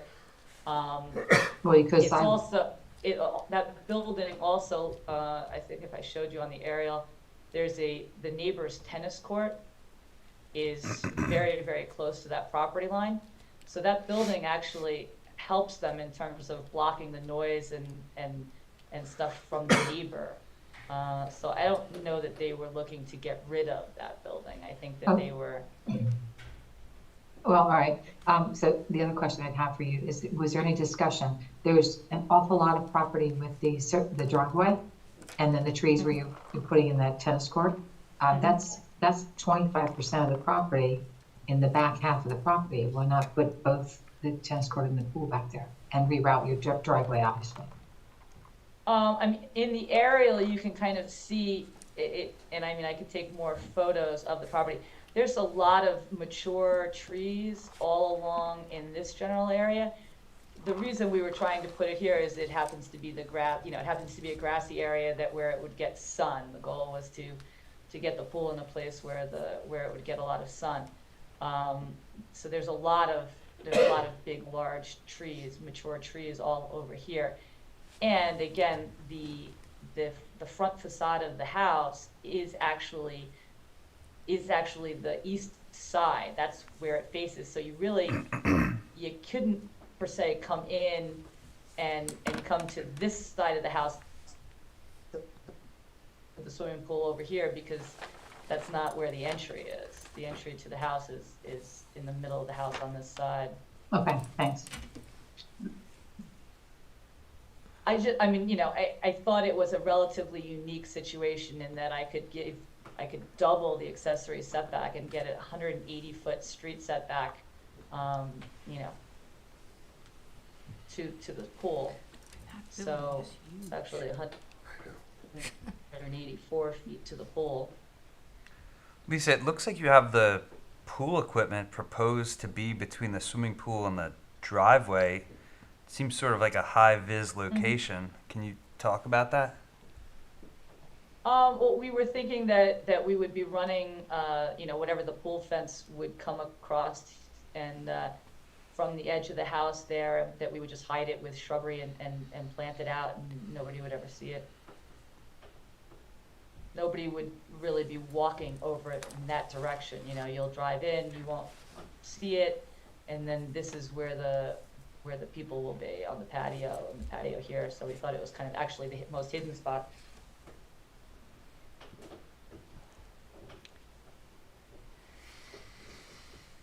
For me, this is difficult with the existing swimming pool. I think I could look at it with a different perspective if there was, if it came along with a proposed reconfiguration of the pool building.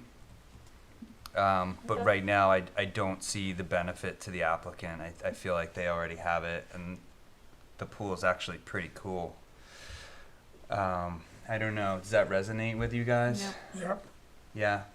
Yep. So, Lisa, instead of what's potentially a denial, do you maybe want to consider pulling the application or requesting an adjournment and coming back with a little bit more of a site plan? Sure, yeah, if I could get an adjournment, that would be great. Okay.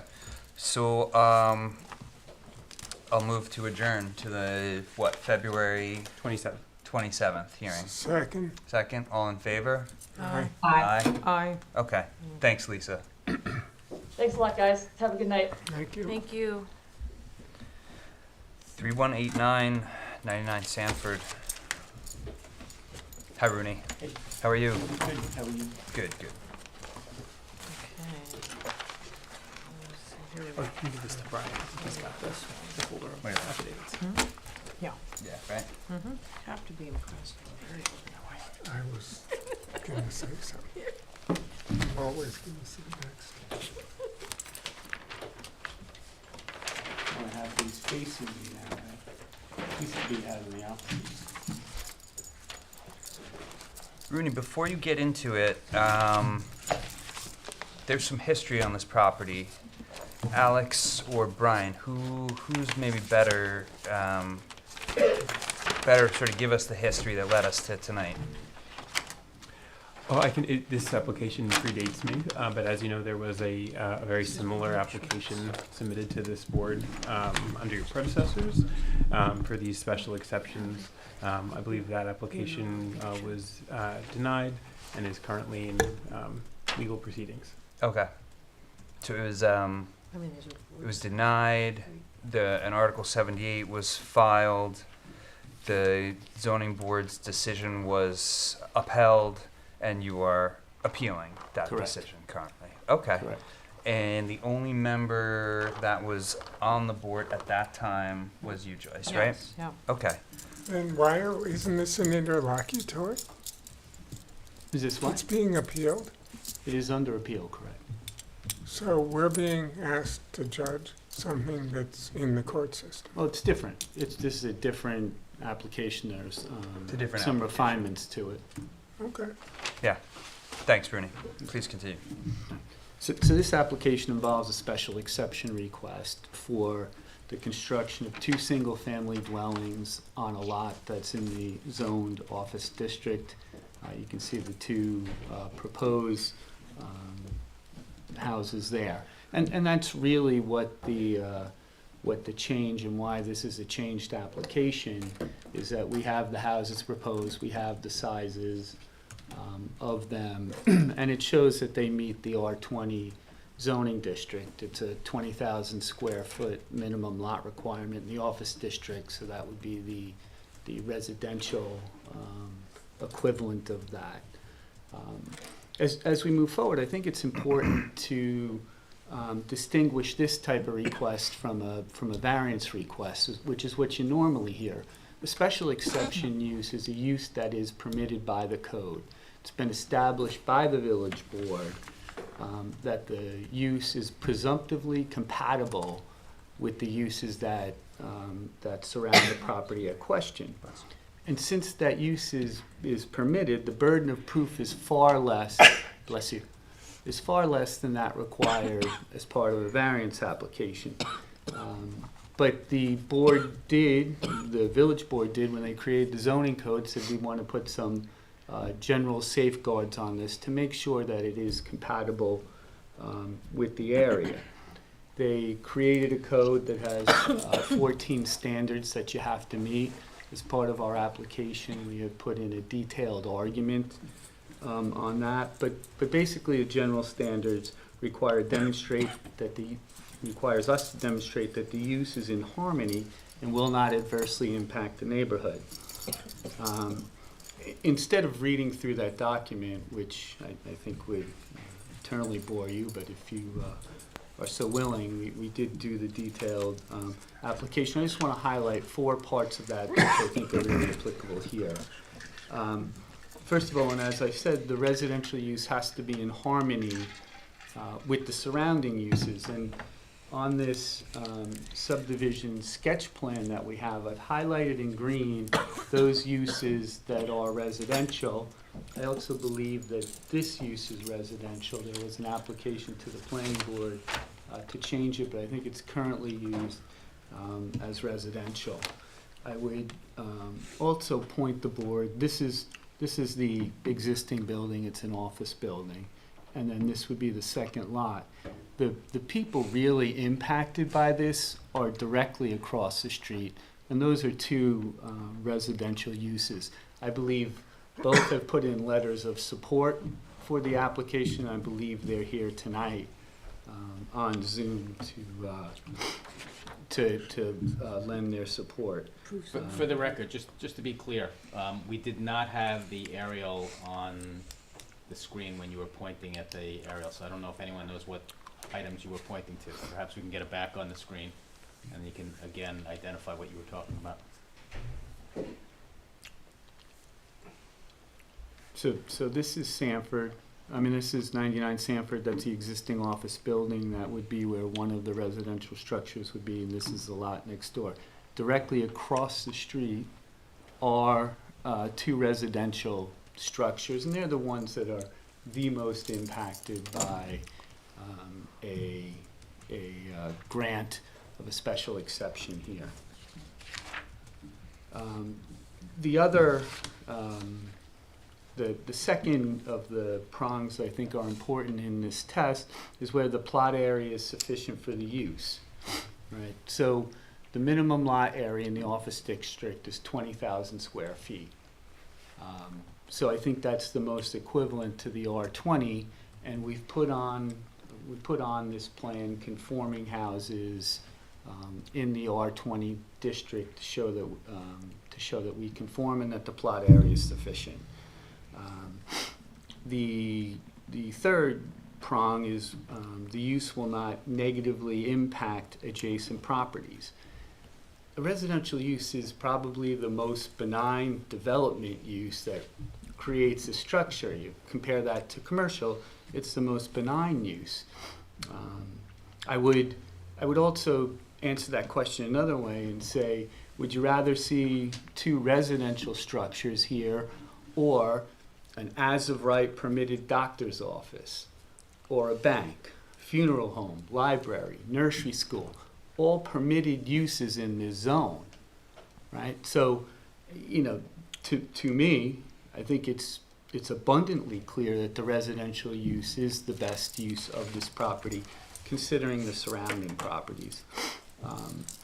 The final prong, and this is common sense, but I went through the process with this, but the traffic and parking requirements will not impact in that neighborhood if the exception is granted. During the week, I gave you a trip generation analysis, which shows you the extreme difference between a small office and then the residences. And I can only imagine how these 2 neighbors would feel if this were 2 offices. The other thing, and my traffic engineer always does it conservatively, but the offices, the maximum size of the office in this district is 3,500 of lot coverage, and you can have 2 stories, so it could be 7,000 square feet of office in either building for 14,000 total in this area. But couldn't the houses be the same size? No. Oh, how big would the houses be? It's roughly. On lot number 1, which is this lot, the house size is 2,912 square feet. So I guess there's a neighborhood benefit of less density. Far less density. That's Less a proposed traffic, yeah. house size, not a maximum house size. I'm looking for max house size. It's the same as office, Okay. because there's no gross floor area in this district. Except that we have proposed in the application that we would agree to develop it under the R20 residential standards, which would include the gross floor area restriction. And Brian, that could be deeded so that 20 years from now, there wouldn't be a hearing about it. Well, there might be in 25 years. In 27 years, they may be 27 back. we're done, but 25, yes. It would be a But yes, you can include it, you can require a covenant be recorded. And if the attorney points that out, then the purchaser will be aware. Great. And we offer that. It's an offer, we'll covenant it, put it in the decision, however you want to paper that over. But the more restrictive part of the R20 zoning code is here is lot coverage. We could actually get more on gross floor area, but it's lot coverage that's more restrictive here. So I would say, by any measure, 2 residents here as opposed to 2 office buildings that could be used in a variety of ways and create a variety of impacts here is far better. Happy to answer any questions. What's the difference between this application and the one that's on appeal? The inclusion of the size of the proposed structures and the inclusion of a covenant to the R20 zoning district. So it's More that complete. limits us. No, it's limiting density, Yeah. which is a positive Right. factor for the neighborhood. Right. Agreed. Okay, so that's materially different than the one that's in the court Right. system. The other thing is, once we got the denial, we did make a site plan application to the planning board, and that was vehemently opposed by the neighbors. And the planning board told us to come back to this board. And it was impossible at the time until, Sorry to interrupt, Rooney, site plan application for a for office? the offices, For the right? offices. Because that's where we were stuck, and they in no uncertain terms told us to try and come back here. We couldn't, so that's why we went through the appeal process, and then came upon the opportunity to limit it with the R20, which we would have done in the beginning. I mean, that's it's something that's reasonable. And the This- appeal process is for commercial or residential use? Residential, Oh, so, okay. for the similar. So the substantive difference is the square footage buildable on the lots? you're Correct, proposing. correct. That's correct. In other words, the case on appeal, the houses are not limited, but what you're proposing today is we put in the R20 limitations. Yes, that's correct. Okay, thanks. Sounds like an improvement to me. Now, Carol, how does that affect your thinking? I think it looks like a great addition to the neighborhood. It reduces traffic, which is a major issue in this area, and it protects the neighbors across the street, so it's an improvement to the quality of life in the neighborhood. So I would say all in all, with the R20 restrictions, you get less density, less traffic, improvement of the neighborhood, and helping to the neighbors. Good, like it. So with that, I'll go to you, Joyce. You were on the board. I think it was a unanimous decision, yes, to deny the variance request.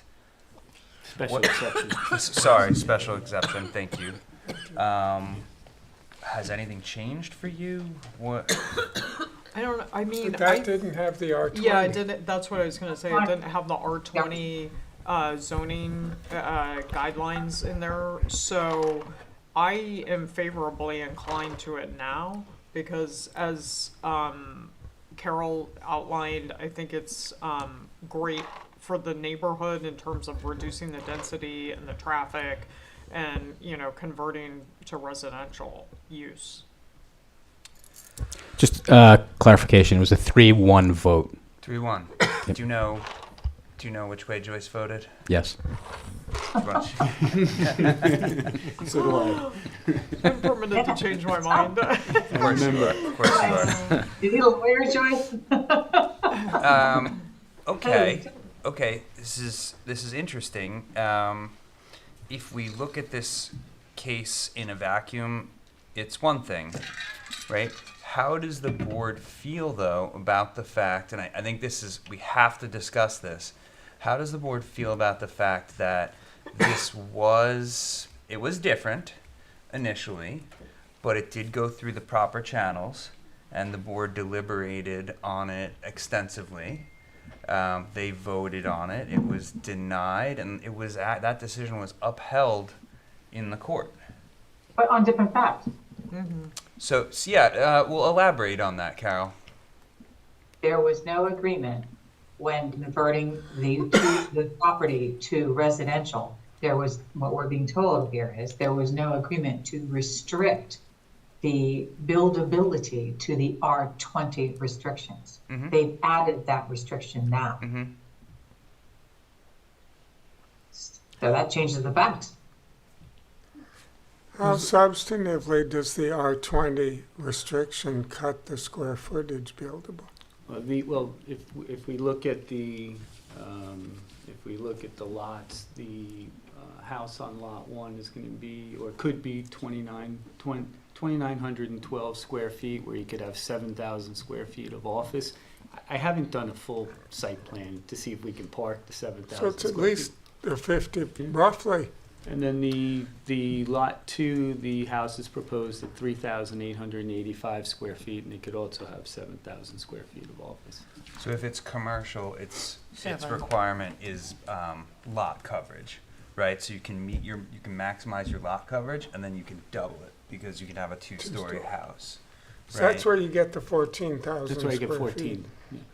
versus like 7 with these two.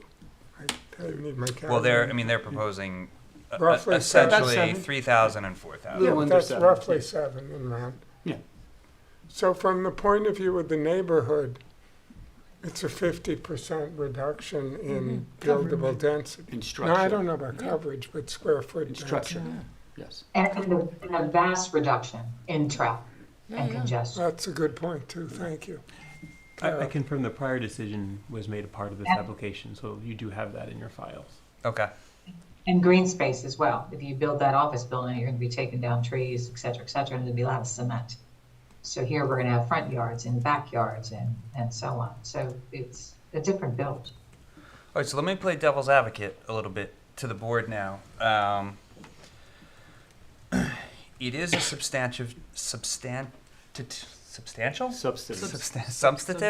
change to agree to the limit to R20, but it is still, Carol, a change of use, which is Correct. essentially what the board did deny the first time On different facts. on different facts. So the assumption then, perhaps, is that had that board been contemplating the application today, you think they may have come to a different conclusion?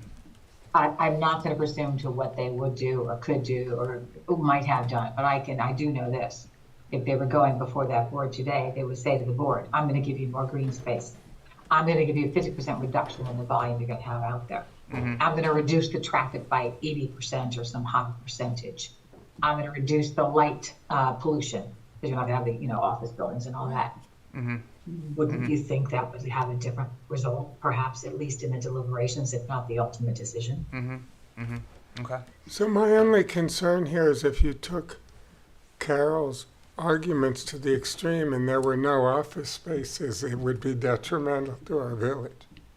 But that's not the facts before us today. We have a lot of office. I agree there are plenty, Well, but not you. you have I'm to just have saying. both or you can't have a village. No, but this is a win-win for the neighborhood. Yeah. I think, We have a lot of empty office space in the village. one of the things that you have to consider is sort of the thought process behind the special exception standards, right? And, I wouldn't be asking you for two structures on Hampton Road next to those large offices, right? It's not appropriate there. But as you get further out on North Sea Road, it becomes more residential behind it. And I think that's true. where it's more appropriate. So there are areas where it wouldn't be appropriate to put a house because you're in the middle of office spaces and those types of uses. Whereas here, you're out in a more further down North Sea Road in a more residential area, surrounded by residences. Is there anyone in the public who wants to say anything about this case, or anyone on the Zoom stage? Nobody? I would just add one small comment. Go ahead, Carol. There's very little difference between the location of this house and the one we have just, we've been deliberating over the last few months on Hillcrest. It is beside the Clam Man. Right? Yeah. Behind an office, across from a, Right here. business. That one's right here on the map across the railroad tracks. That's what made me think of it, yeah. I mean, this is not, what he's asking is not unusual to have houses in the proximity to the roadway, as this one presents in this case. Okay. Luke, I think what the board had objected to before and resulting in the denial, the previous decision, was the fact of the change of use for that property. Without the So the- square footage But it's restriction? not a change of use, right? It's a special exception use. This is a permitted use. The zoning code permits it under certain circumstances. And there are 14 standards, I think the four main ones I went through, and I think prove overwhelmingly that these two lots should be residentially improved instead of office improved. Sage, did you say someone did want to come in?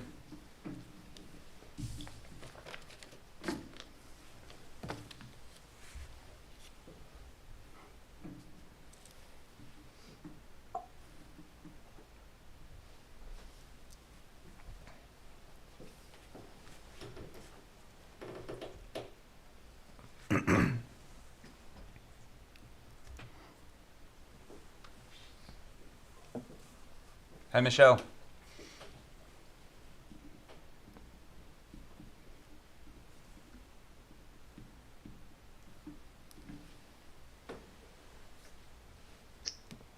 Can you hear me now? Yes, sir. Hi, good evening, everybody. My name is Michel Brogard. I'm the owner of 99 Stanford, directly across from the abandoned office that we're discussing today. Thank you for your time tonight, and I completely agree with the argument that's been developed so far.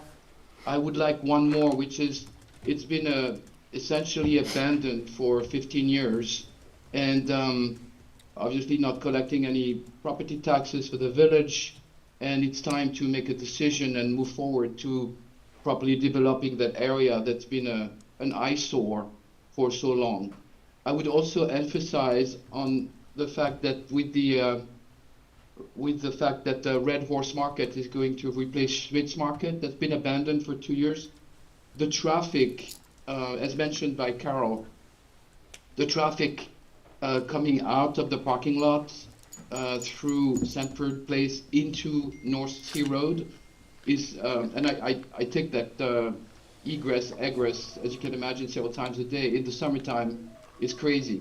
It's so dangerous. People just wait there, and then after a while they lose patience and just jump into the North Sea Road traffic, just the traffic from the parking lot. So imagine if we had 2 offices at the very end of that residential cul-de-sac, and you had, as Carol mentioned, a bunch of cars coming in and out for a doctor's office or something. It would be super dangerous. So anyway, I just wanted to repeat that not only I support this, but I've spoken to all the residential neighbors on Sanford Place, and everybody agrees.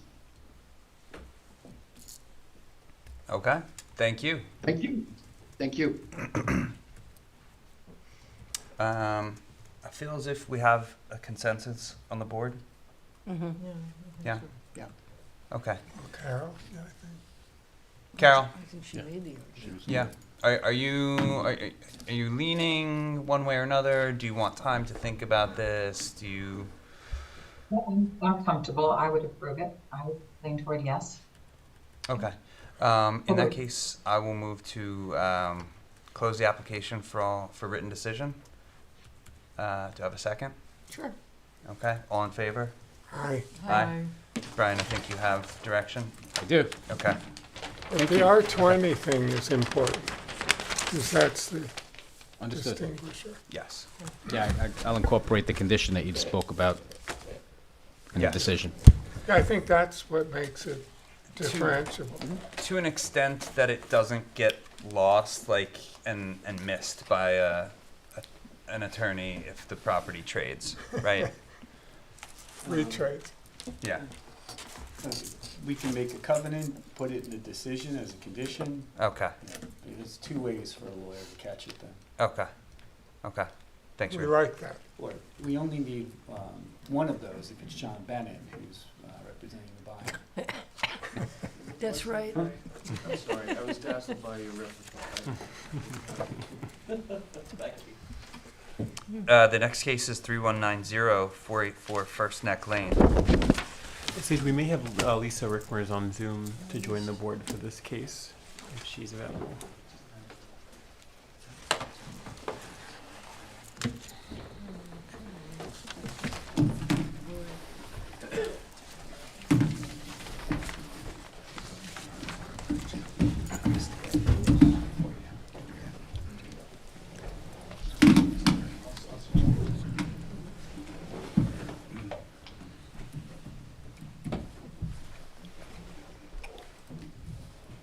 Ready, Luke? Okay, so, Alex, this is a request for a wetland special permit. Could you just, before we get into this, refresh our memories and on what the standards are and how they're different from an area variance request? Sure. So as you remember, this is not a type of variance. This is a permit that is granted by this board based on the criteria that's set forth in the code.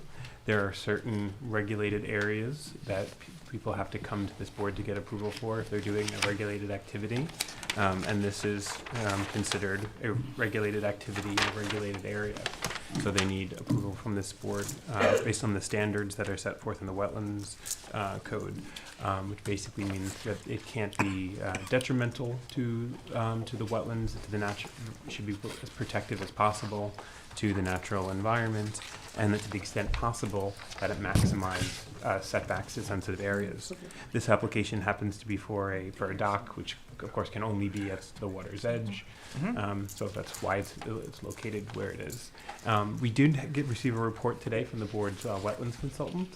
So I'm sorry that was not that made available sooner, but I've given a hard copy to all of the board members and to the applicant as well. And I believe there's some thoughts and recommendations in there.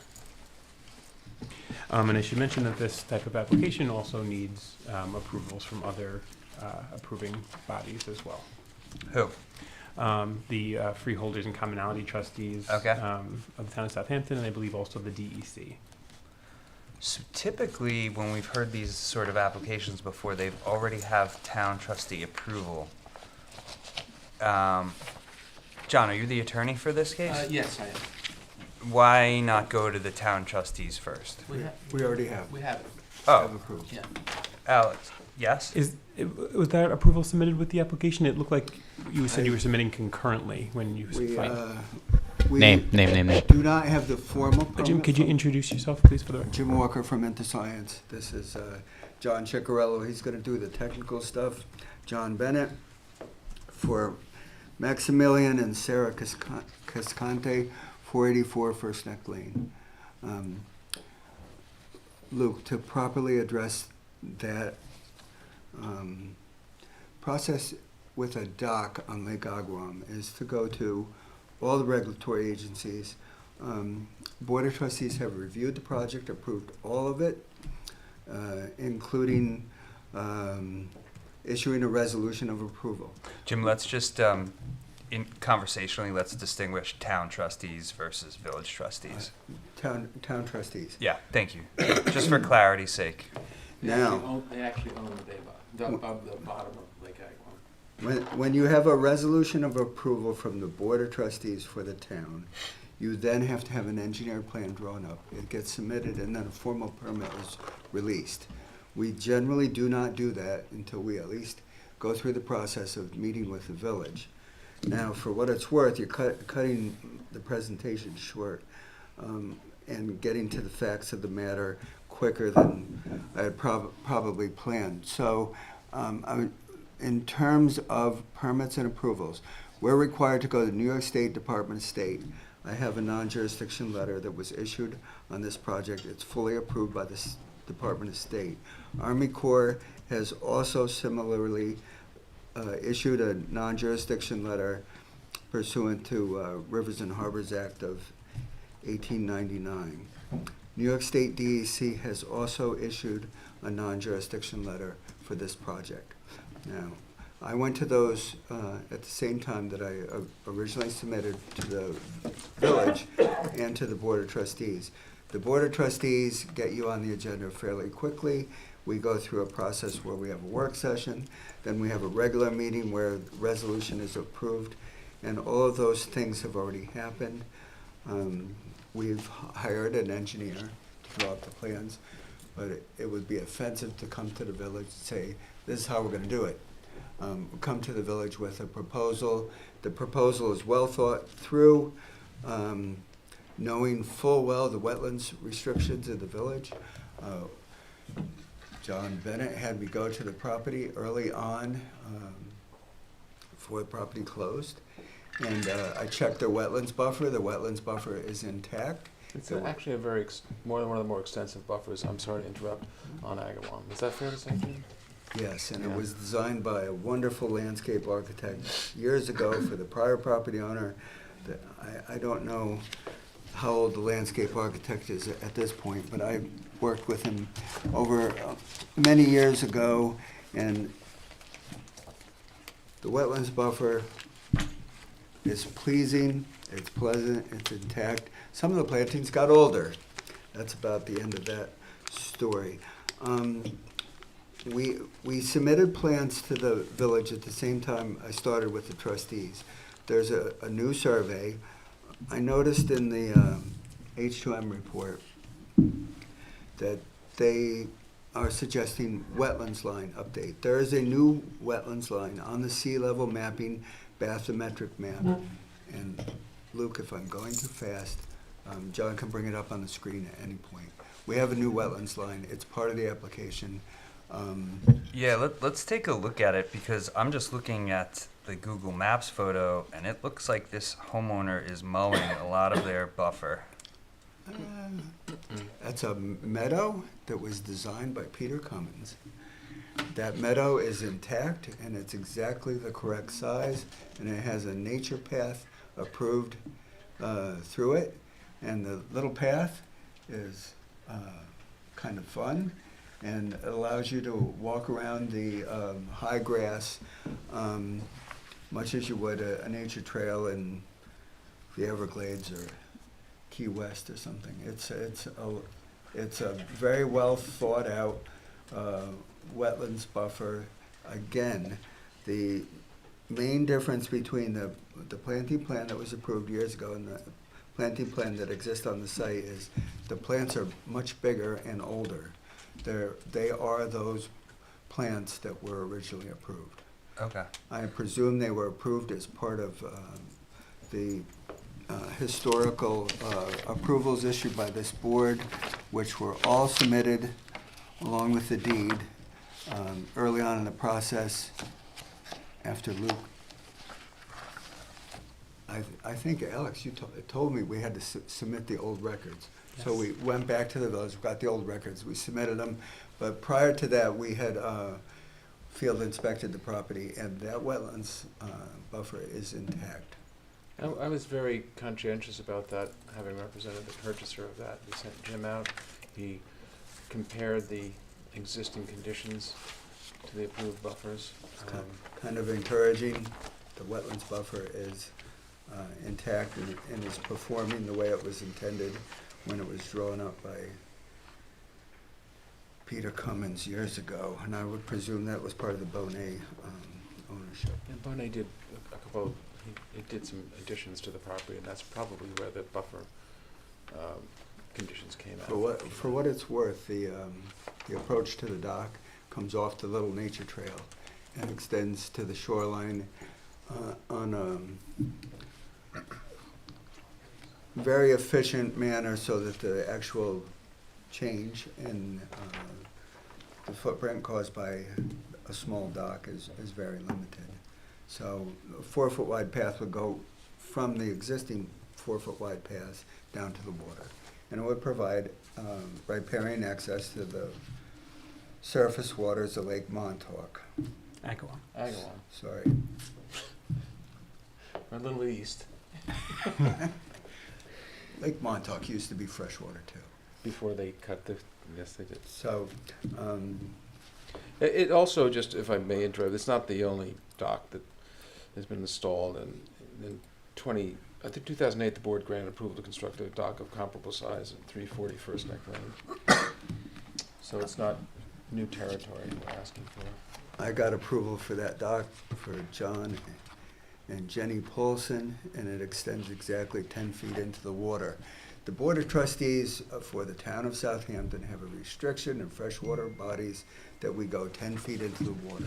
We're only allowed to do certain things. Moreover, the dock is made out of tropical hardwood. It has to be non-treated material. It has to be elevated 26 inches above the grade of the vegetated wetlands, has a little ramp up, goes out a certain number of feet, has a little ramp down. The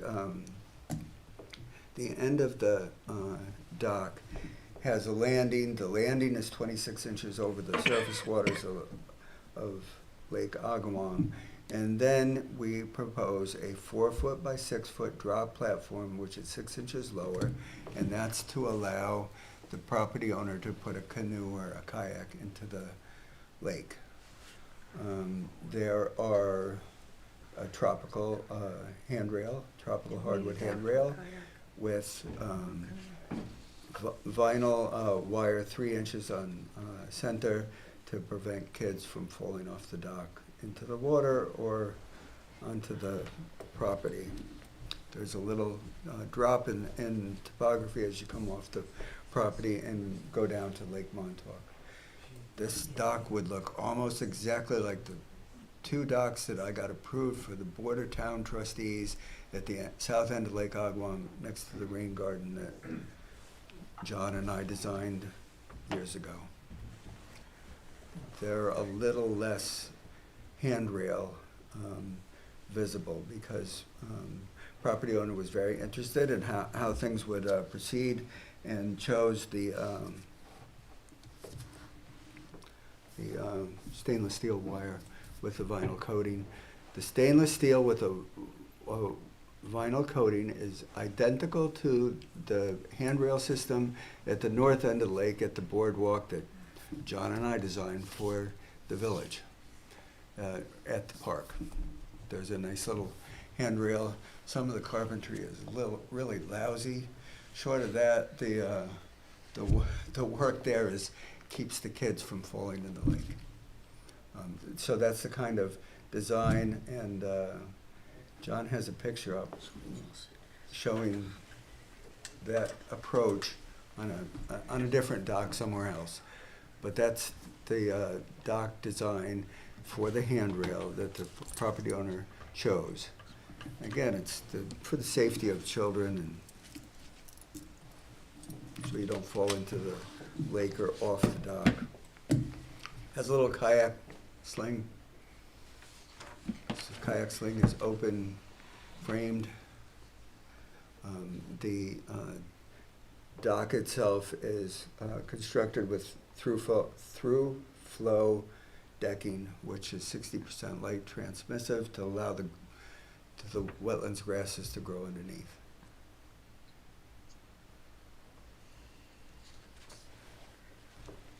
It's a nice little dock. I think that's the bulk of what I have for the board, unless members have specific questions for Mr. Bennett or myself. There is a new wetlands line. How old is the wetlands line, Jim?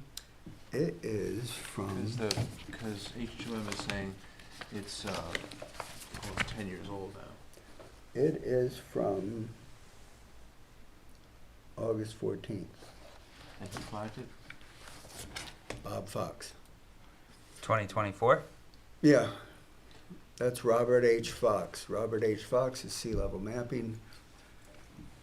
He's Well, he did the soundings as well. he did all the work that our design is based on a bathymetric map from sea level mapping. He does the bulk of the soundings for jobs that I design and is. Do we have this drawing in our file, Alex? Yeah, you I can have double it. check. I believe it was submitted. We submitted the whole outline to the board. The whole public hearing outline is part of your record. But obviously, any questions or additional documentation, we're more than happy to support, supply, excuse me, sorry.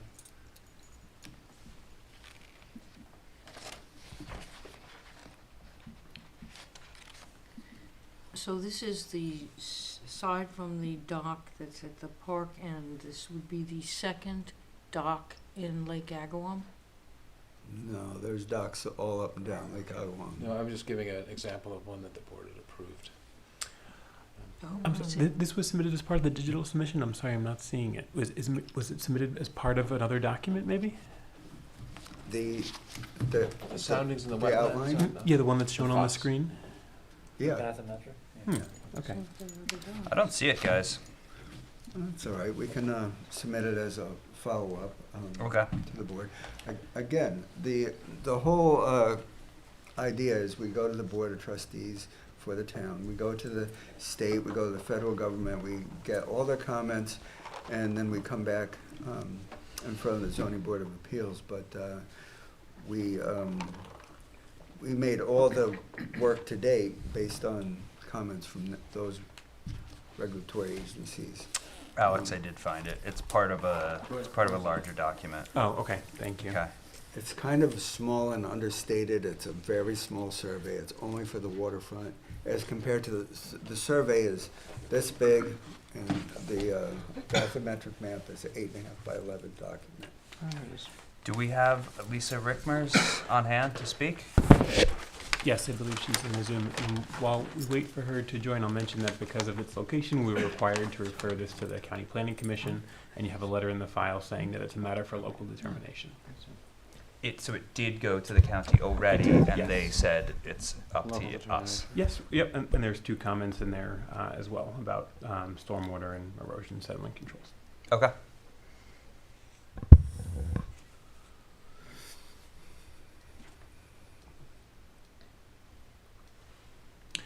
Sage, were we able to promote Lisa as a panelist? Yep, Oh, here there she she is. comes. Great, thanks. Let's put her up on big screen. Yes. Hi, Lisa. You're muted.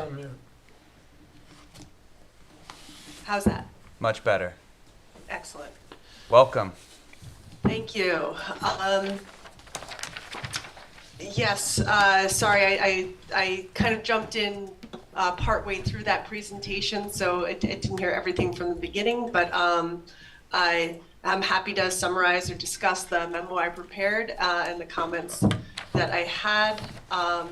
You know, the related to the freshwater wetlands delineation, my understanding was that map that was shared was the mapping of the lake and not a freshwater wetlands delineation. And the delineation shown on the survey that included the proposed work was the earlier delineation. Okay. And was labeled as the earlier delineation from 2015. So it wasn't clear that there had been an update in that case. In all fairness to Lisa, I think we probably should have a wetlands line on the survey, and then the board would have a more complete record. Okay. So we can put the Fox wetlands line on the Squires and Holden survey. That would Why don't probably we be. do that? Yeah. Yep. Does that work? Yeah, I think that's just so that the record's complete and it's clear that ultimately also, you know, go looking forward that the wetlands line that's reflected on the survey is the one that is accurate as of 2024. Yeah. Wait, so Alex, do they get it flagged by their surveyor, and then the village sends someone to inspect the flaggings like Southampton Town does, or? In some cases, people come to the village and we have our consultants, one of Lisa's colleagues goes out and flags it. Okay, In this case, okay. they've had somebody else that they've hired flag Okay. it. They as in the applicants. Yeah, the applicant hired someone in this case to flag it. Generally, Luke, we would submit a copy of the survey with a $500 check. And since the wetlands line is already been used for all the design, probably want to stick with the wetlands line that we have been using and ask Lisa to verify it. Yeah, I mean, we need to have the wetlands line that is the wetlands line. Probably a holiday by me. I should have caught it earlier. The fact that I didn't. In self-defense, we did have the surveyor put the dock on the survey. So it's been updated, but it should have a wetlands line properly defined. $500 check and a request to the building inspector and to the village to verify the wetlands line. Yeah, but we need to do that. We'll do that. That's fair game. Okay. Lisa, sorry to interrupt. Please continue. Oh, no problem. So the other items I know to the extent that it's already discussed, but I'll just, you know, review some basics points that the memo addressed, which, you know, one of the key points is that there's additional permitting required to establish this dock, and some of that permitting may impact what this design looks like and whether or not there's any mitigation. You know, there could be requirements from the DEC, and it's my understanding that in the past, before a special wetlands permit was issued for a dock installation, these other permits were already secured by the applicant so that the zoning board could take into account the project in its entirety and those recommended changes. I agree with that. It's worth reiteration, particularly since Lisa, I think, admittedly came into the meeting late. The trustees of the commonalty and freeholders of the state, of the town, which is the town trustees, have signed off on it subject to engineering. They have approved it. They have a resolution of approval. Well, we should get that to Alex and to the board. And Lisa, for what it's worth, we also already went to the Army Corps, DEC, and to the Department of State. Those regulatory agencies are resolved. And So let's get that to Lisa, and let's get that to Alex, because then they it's speak for easy. themselves. It's more or less the presentation that I have for you tonight. But- So we'll follow it up and put it Yeah. to Alex and to the building department. I think we'd Right. feel most comfortable being your last stop, right? So, Well, we are your last Yeah, stop, yeah. So, but you should have that written documentation in the record, and we'll Thank provide you. it for you. The one question that I have, and I'm not a dock design expert, but in terms of this kayak position of this kayak rack, why can't they flip it to other side and move it off the wetlands? The simple answer to that is, generally, we're not in the wetlands, we're in the wetlands buffer. Well- We're open framed, and we want to take a kayak out of a rack and slide it down the dock and go into the water. It's a matter of convenience. We're not in the wetlands per se. We're not gonna kill the wetlands grasses that were designed by Peter Cummins, the landscape architect that worked for the Bonet property owner at the time. That stuff will all stay. There's gonna be a kayak above it. It's not gonna get killed. It's elevated, it's open framed, there's nothing touching the ground. Oh, God. It's different than if we were putting it in the wetlands. Sometimes the DEC will tell us not to put kayak racks in the wetlands, especially if there's slopes. This property is flat, there aren't any slopes, but we want to make it convenient for the property owner to actually use the dock. The dock is a convenience, but it also brings the property owner to the location. In other words, they can use the surface waters of Lake Agawam. You can canoe and kayak there. I've canoed and kayaked there, caught fish many years, maybe 30, 40 years at this point. It's a fun place to go canoeing and kayak. In fact, there is a boat ramp at the edge, at the southeast corner of the rain garden. Fred Hevemeyer had me add it at the last minute because he wanted to make sure that the boaters would have access to go into the water and go fishing. The kayak rack is a amenity to allow people to use a kayak or a canoe. Okay. I just had to ask that question for clarification. Stand-up paddleboard, stuff like that. Thank you. Jim, you have a bit of a protected cove here, and I wonder what the thought process was in not locating your dock in there as opposed to out into the That's lake. very interesting, right on point. Why would I tell the guy not to do that? The reason is it's full of lily pads. The same exact situation that happened at John and Jenny Paulson. We built a dock. There was a wide band of lily pads. They actually got a permit from the Board of Trustees in the water to trim the lily pads so you could get a canoe and kayak up. I don't think it's appropriate for anybody to put a dock into the little bay. It's there, it looks smart, looks like a good idea, but if you go there in August, you will see it's choked with lily pads, and there are wetlands there, and there's shorebirds and great blue herons and whatnot, and the idea would appear smart, and it's probably just not the right thing. Lisa, what do you think? And that picture Yeah. certainly tells a different story. Yeah, I mean, we know also that Lake Agawam, is struggling with a lot of, algae, and growth of many plants, that area, it does appear to be very highly vegetated, and this image makes it pretty clear as to why you would site a dock in a slightly different location. My understanding is that there's no, powerboat use on Lake Agawam, so the concerns that would be related to things like, interference with the use of the lake from going out in a more direct way don't seem to apply here. So it does seem to be logical where they've chosen to locate it. Okay. And when we talk about the spirit of wetlands buffers, how do you feel about that inner field of the, I guess the edge, the waterfront edge? It's not mowed like a putting green, but it is mowed high. And are we still getting the benefits there that we would expect to get from a wetlands buffer? There you go. That's a good picture.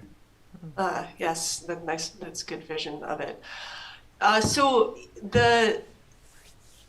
it'll be interesting to have an updated delineation.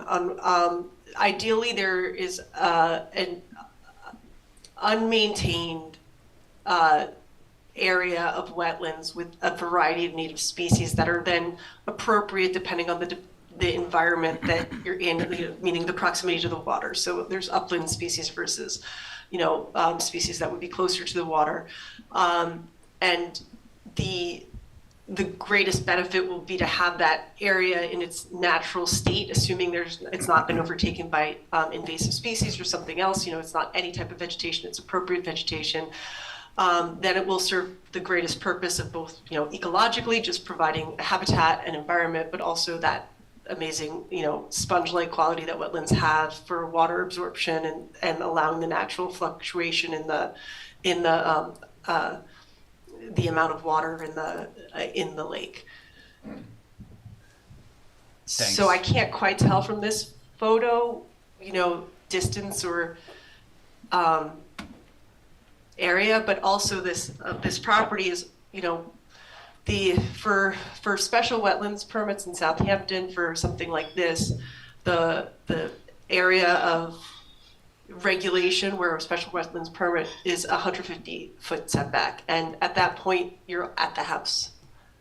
So it's worth just noting that there also is a constrained space. This one maybe shows better the degree of just how close that is. But the house conforms. The house conforms, that it was part of an old decision. Moreover, the planting plan that was approved provides a meadow that's maintained in a certain manner. What happens in a meadow that's maintained in a certain manner? You have goldenrods and milkweeds, which have a real benefit to wildlife and to the water quality in Lake Agawam. And there are some small areas where the trees got big and the shrubs got tall, and these areas are probably in excess of the original design, and perhaps there could be a little mitigation along the south property line. But those areas that are there are providing a real wetlands buffer to the lake, and it's done in a manner that's aesthetically pleasing, and it has been there for a considerable amount of time. Probably in deference to Cummins landscape architecture, this is a well-designed little plan that was drawn up by a landscape architect from England, and the little meadow does provide ecological benefit, same way as my milkweed garden at home. It's a nice little feature that has been maintained for lots of years and has persisted and works for the property. So I think it's a real good solution for this particular property.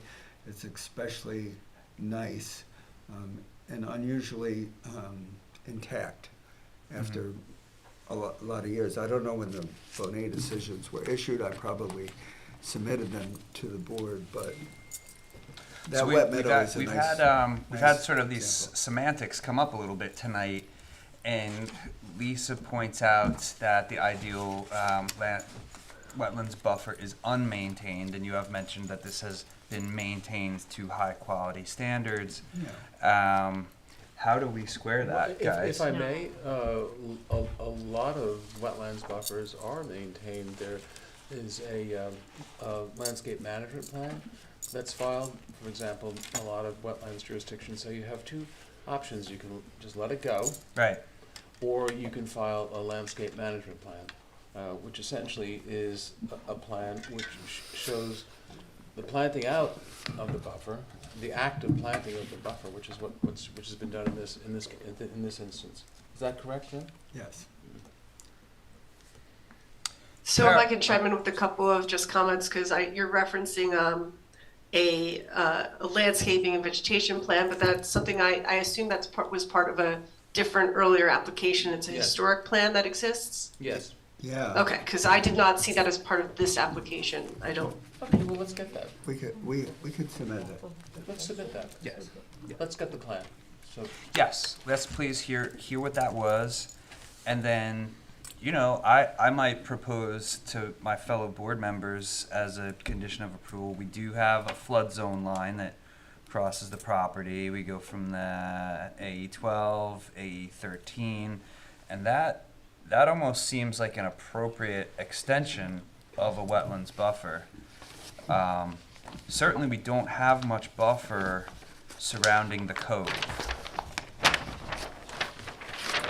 so I just want to look at the zones.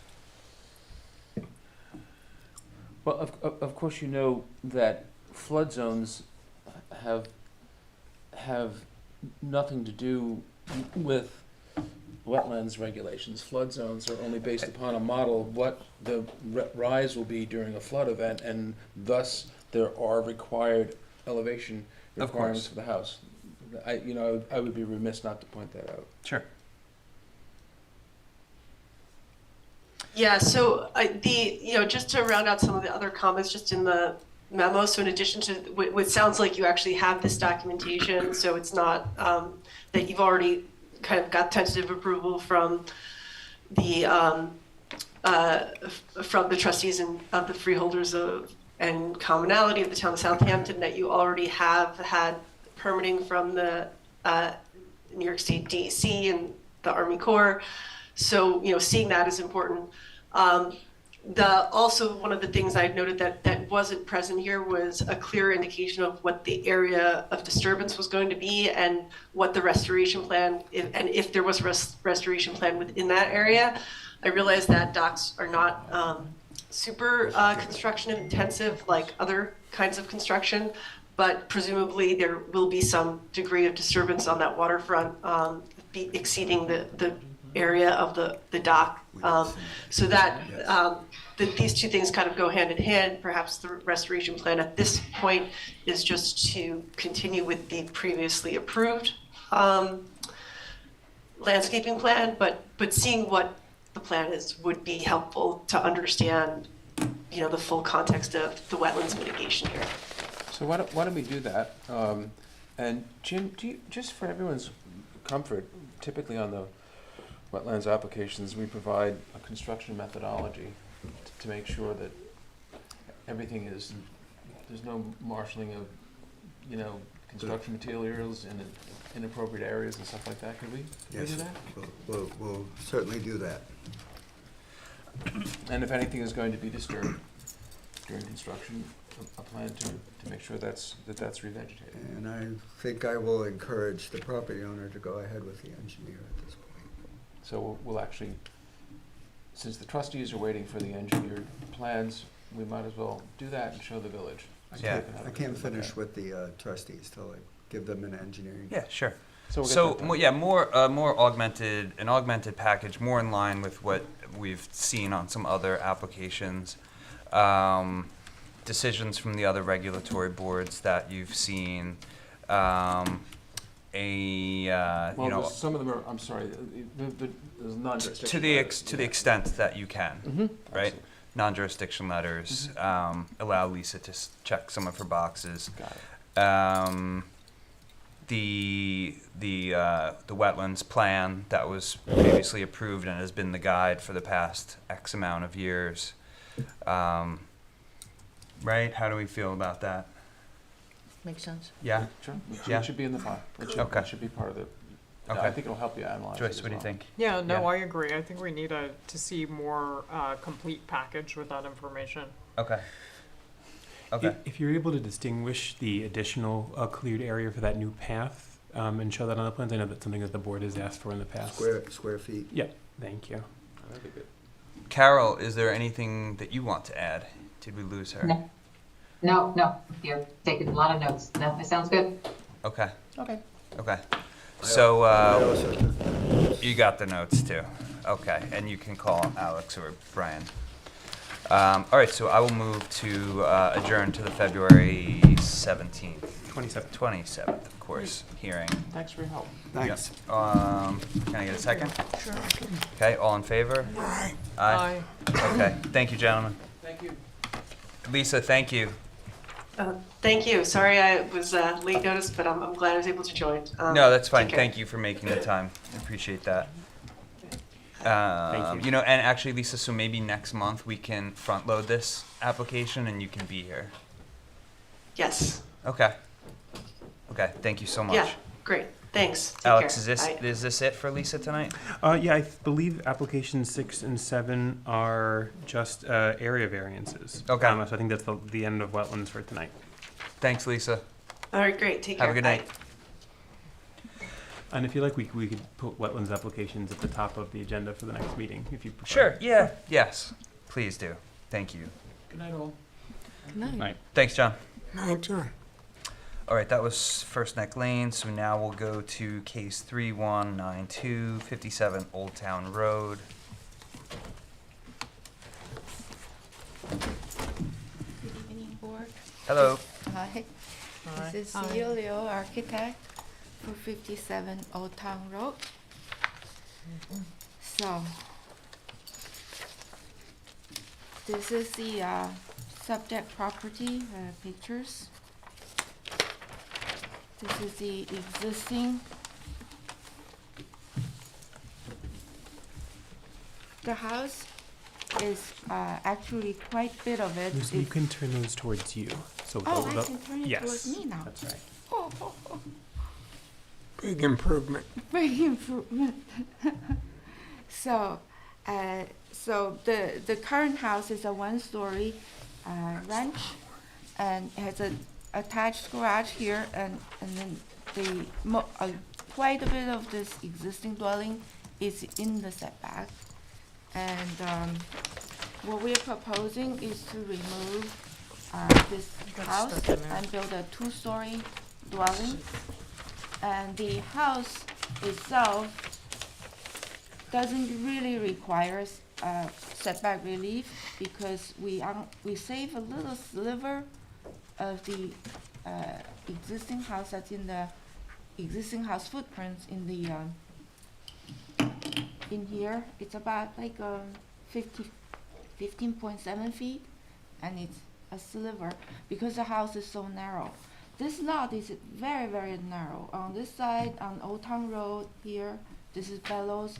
On Old Town Road, this is only 74.05 feet, and it tapers when it goes into Bellows. And on this side is only 66.09 feet. So the variance we are asking for is the swimming pool and the detached garage.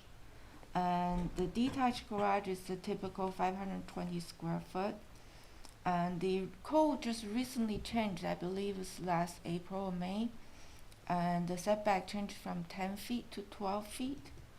And we are asking 2 feet of relief in the back. And in the front, we have 32.71 feet on one end and 33.44 feet on the other side. And the swimming pool, we have 40 feet setback just as well as the garage, we have 40 feet front yard setback. And we are asking for 33.8 feet setback on one side and 35.2 feet setback on the other side. So the swimming pool, we're asking the maximum 2.6 feet relief.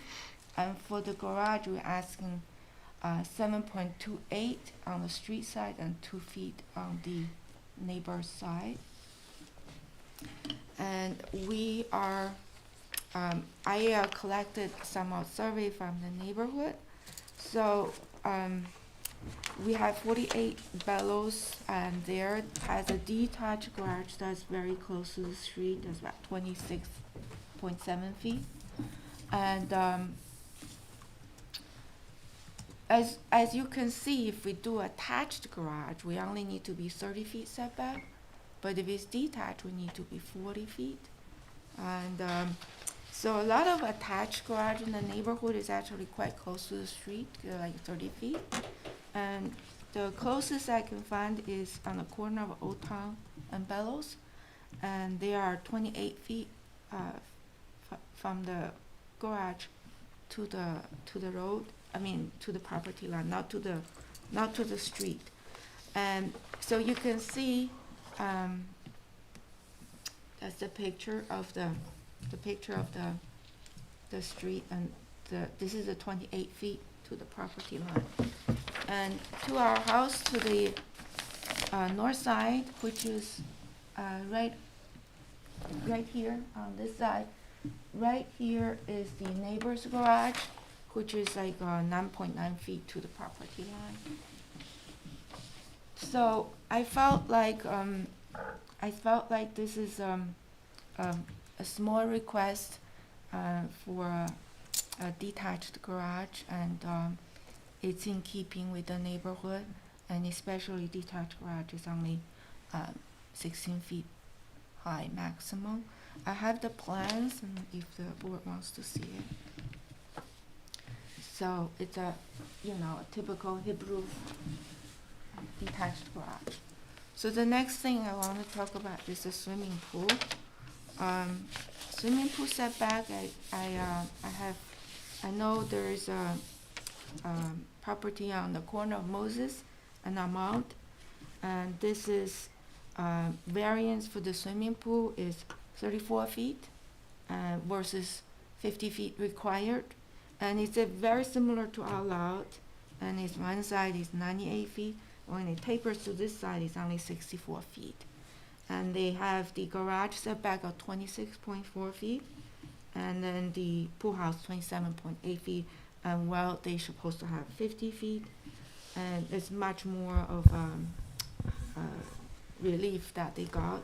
And I worked on this project, and I worked on the main house, but I've been there for many times. I never felt that the relief that's given to the pool house garage or pool is excessive. And then I also know Pulaski Street, on the corner of Pulaski and North Woolley. This house has a 20 feet swimming pool setback versus 35 feet that's required. I know this lot because I worked on across the street. So I remember they got the variance for that one. For the houses in this neighborhood, we know that 66 Bellows is on this cul-de-sac, and I believe when they developed the cul-de-sac, they say, okay, everything in this cul-de-sac is a rear yard setback. So it is 20 feet that they did the swimming pool, and they did conform to code. They didn't really ask for variance, but you can see 20 feet to the property line with the shops right in front of it. You can't really tell. And I believe the board recently approved 60 Breeze Lane. I have the survey here. That's 35 feet setback versus 50 feet. It's a corner lot. And also 93 Old Town. It's also a corner lot, very, very narrow, so they get the swimming pool setback.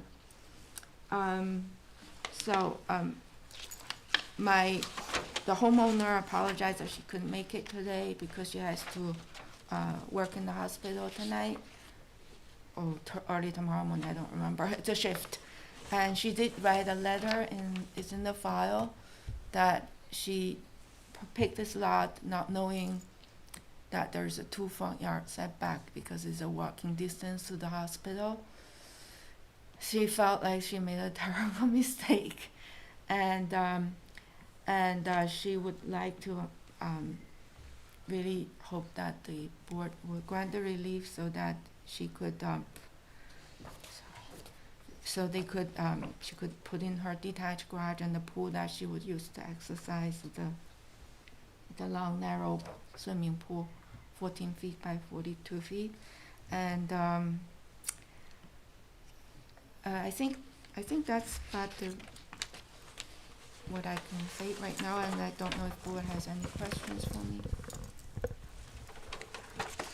All right, so let's see. I'm gonna try something here. I'm going to try to share my screen.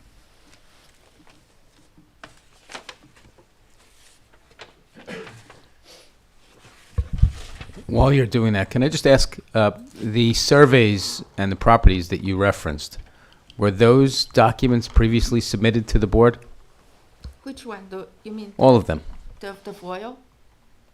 Not my property, the other property. Correct. Yeah, I got it from the building department. No, but did you submit copies of those to the village as part of this file? I submitted most of them except the new one, the Palatro and the Breeze Lane.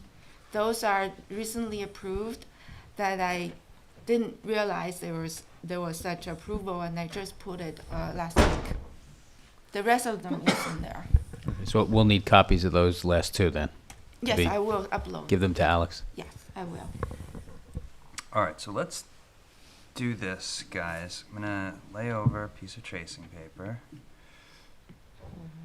right? And let's take a look at what we're asking for, right? We've got a request there, a request here. No, I don't have request there. It's 10 feet. It's 10 12 it's feet is 12 required. I'm sorry, it's 12 feet. 12 feet is required, so you Yeah, I'm have 10. giving 12 feet. Looks like 10 and 10 on the survey. No.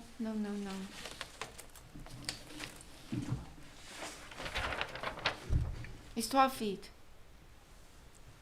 Says 10. Says 10. No, I think you're looking at the He circled 10.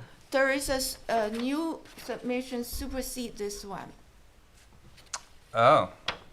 Okay. Because I didn't realize the code changed. Okay. So when I first submitted, I did 10 and 10.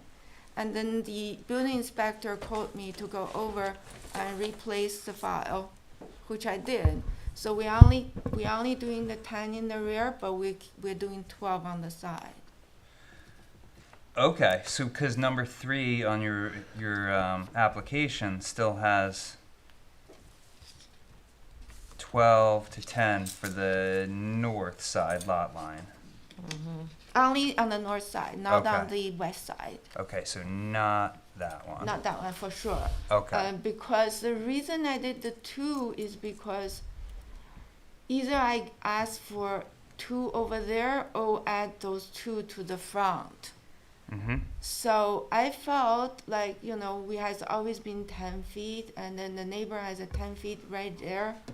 So it seems like it's okay to me, but if the board really wants me to move it forward, I will move forward, then I will have to ask for more relief on the street side. Okay.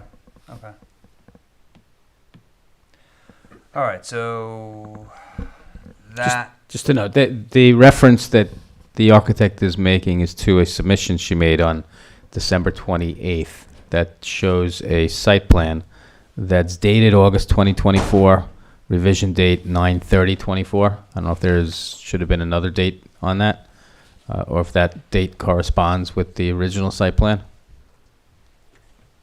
Oh, right. I forgot the revision date. All right, so we'll reference it as the December 28th submission, which does show a proposed garage 12 and 12 from the two property lines. 12 and 10. 12 Not and 10. 12 and... Because I did the 12. Oh, okay, 12, that's 12, where's the arrow? 12 feet to the west and 10 feet to the north. Yes. Okay.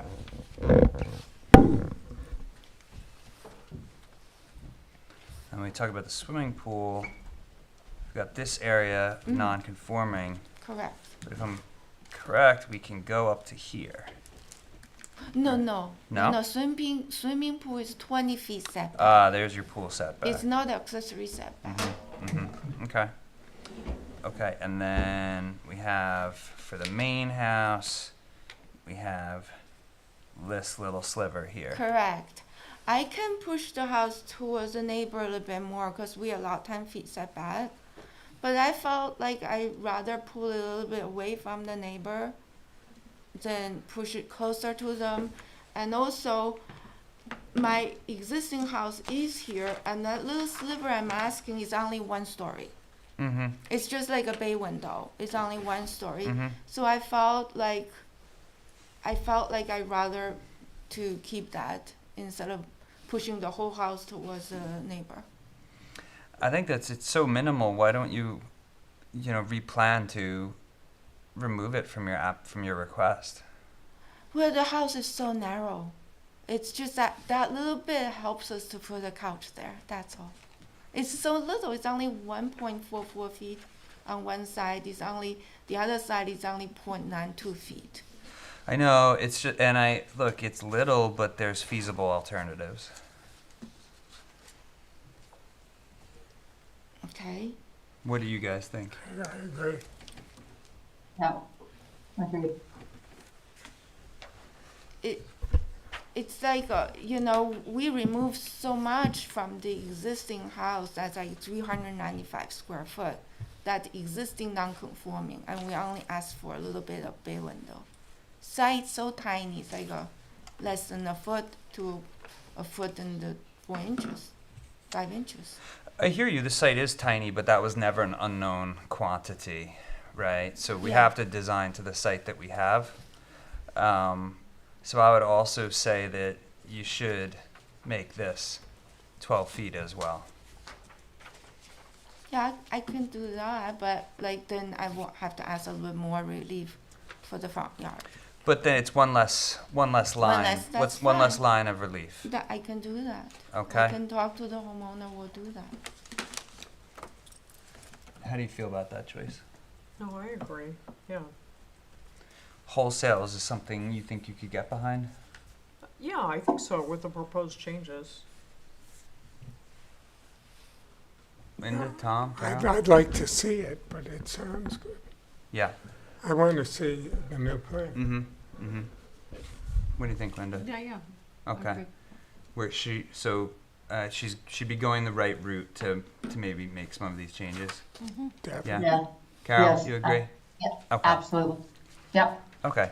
So then I'll move to adjourn to February 27. Mm-hmm. Do I have a second?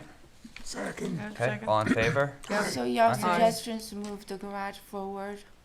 My suggestion is I think it's very feasible for you to eliminate some of your requests without impacting the overall site plan, and architecture of the home.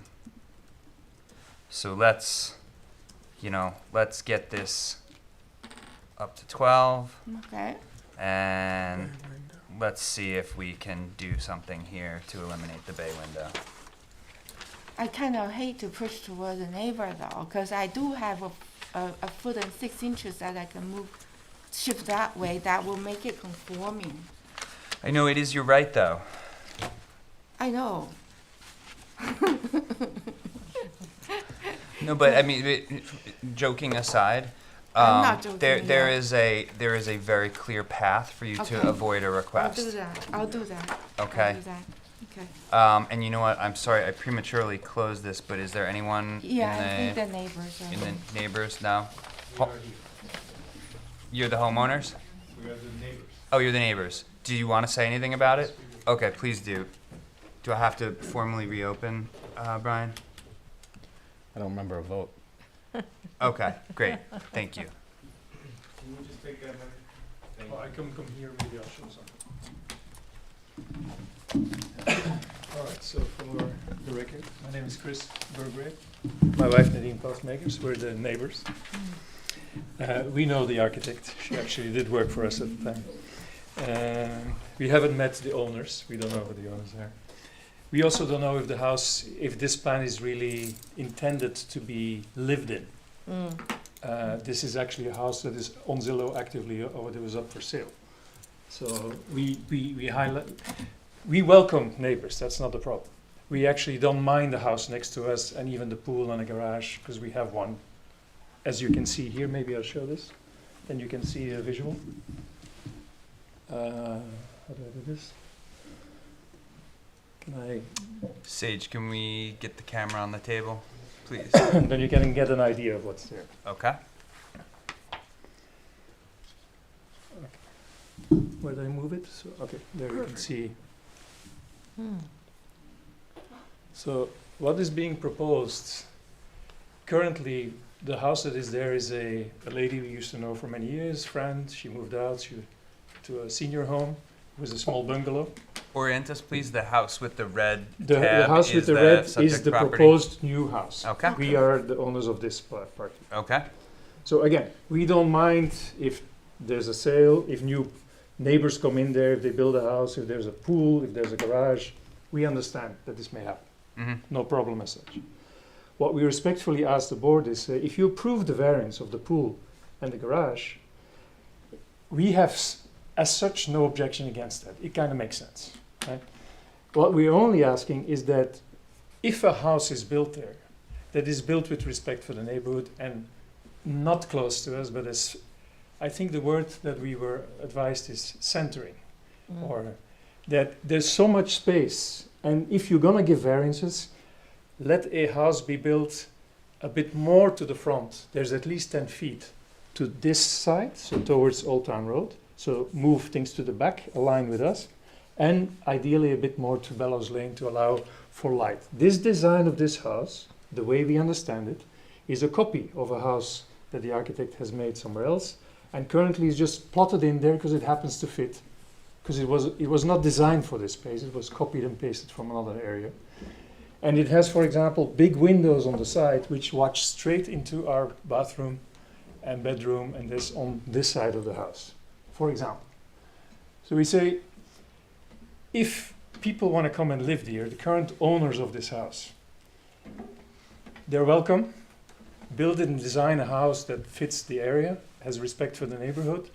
You can have the pool, you can have the garage, we don't mind, but make one that allows us to keep our light, move a little bit further, move a little bit forward. That's all we ask. For a reason. So certainly sympathetic Yeah. to your feelings as the neighbor. Yeah.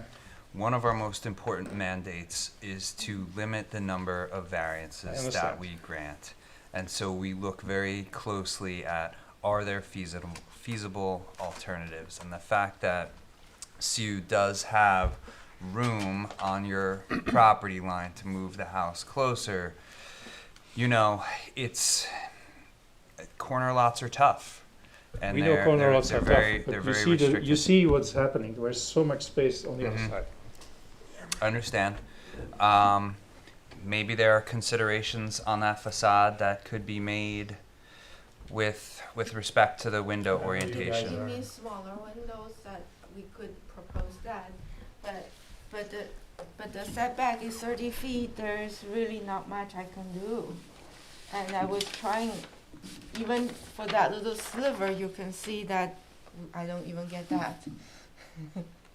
No, but what we're saying is you can move this a bit more That- to the that back I and a bit more to here. This can move to the back, and what we were respectively asking the zoning board, if you allow variances here, to allow this, to just allow this house to be repositioned a bit more to the front in its entirety. So I think historically the board, you will find, is sympathetic on corner lots to accessory structures. Swimming pools, first and foremost, garages to a lesser extent, but it would probably be very unlikely for us to grant a variance for a home, for a primary structure, given that the primary structure is generally the first one built, and that there is so much envelope still to construct a home that is conforming. So while I understand what you're getting at, and I'm sympathetic to you as a neighbor, as I'm sure everyone here is, we do have a clear mandate to work with the applicant to eliminate variance requests and go do a little back and forth where possible. Do you want No, to add absolutely anything right. to that? No. If you disagree, please let us know. Carol? And what about the design of the houses and the windows on the back and all that? So the Architectural Review Board will see this house, and they will have comments on the architecture. That's not really our mandate. Okay? And when the time comes, they will definitely be sympathetic, and they're empowered to take your concerns more into consideration than we are.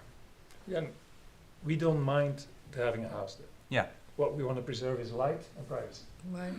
This is what Sure. the message is to you guys, and we know you're. Yeah.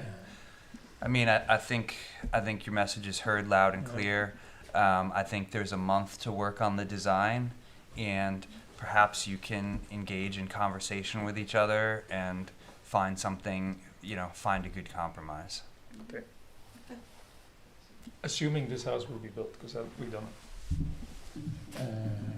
Well, the homeowner, when they realized they couldn't build the swimming pool and the garage, they were quite devastated, and they were going to list the property for sale. Mm-hmm. And it was for sale for a little bit.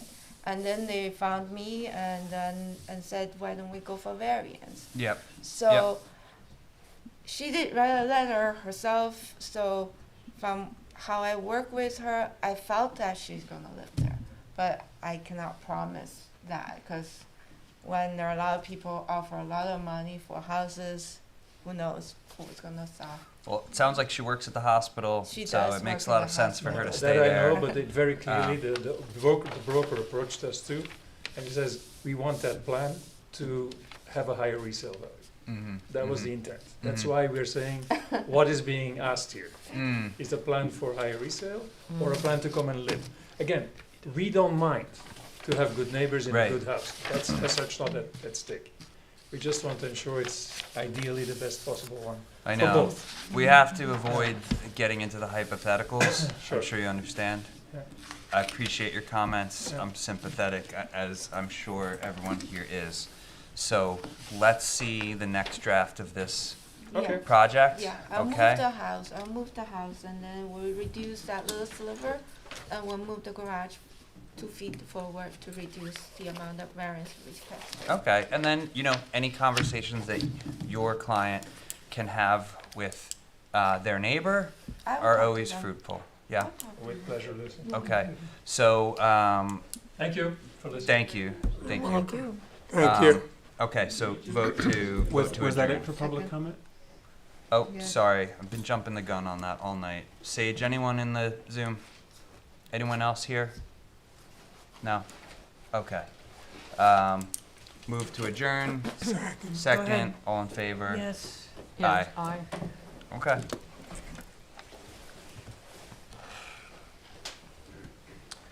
So we are now, where are we? We're at case 3193880 Meadow Lane.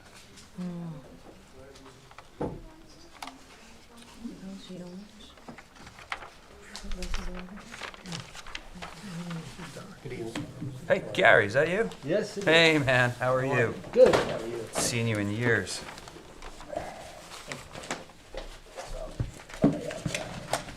Site plan, so we can get an idea of location of this.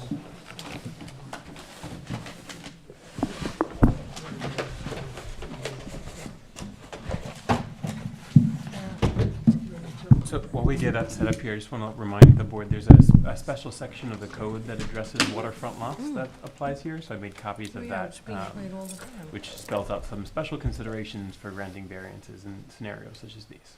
Let's lead with that. Okay, I can, let me pull that up if I can.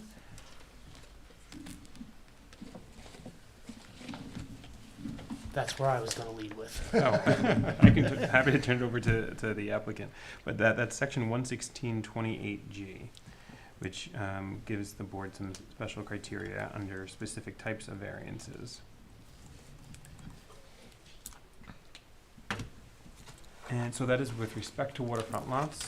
The board can grant in appropriate cases where the premises is bounded by the Atlantic Ocean, like it is here, to allow for the erection of an accessory building nearer to the front line of the main building, subject to other provisions of the code.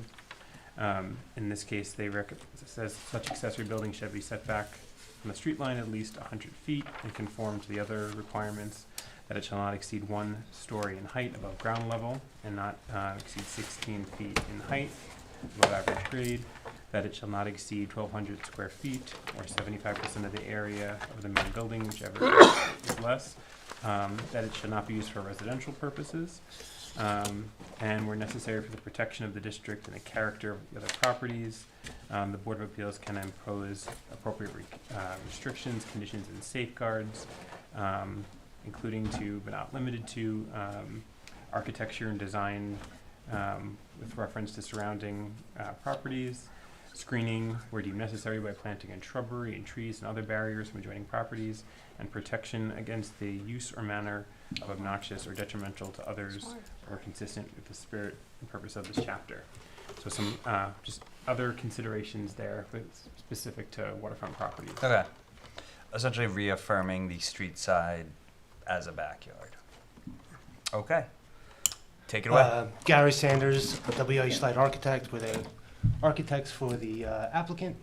What we have here is a house that was built in 1992. The current owners built the original house, still own the house, and have developed the property moving forward with the codes that were in place at the time. So, as Luke was saying, the front yard was originally the backyard, and vice versa, until the code changed about a year and a half ago, 2 years ago.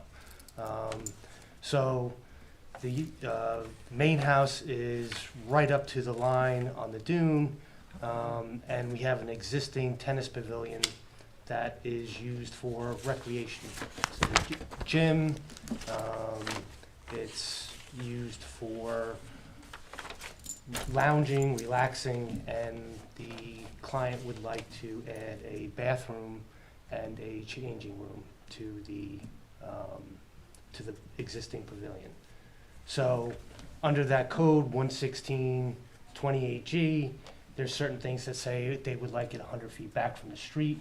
We are 117 feet back to the first new addition, and then we are 147 feet back from to the second addition. So this would be flanking the sides. I don't know if the board has had time to see the property in person, but this is Was closed. Yeah, and locked. it was locked. Mm. Okay. You can't even see this from the property. It's 5 feet into the ground to the pool, and as you come up to the driveway, I don't know if you saw the pictures, but there are an alley of trees on both sides of this, and if you look down, second row down, the third picture from the right, you can even see the main pool house, which is 16 feet tall.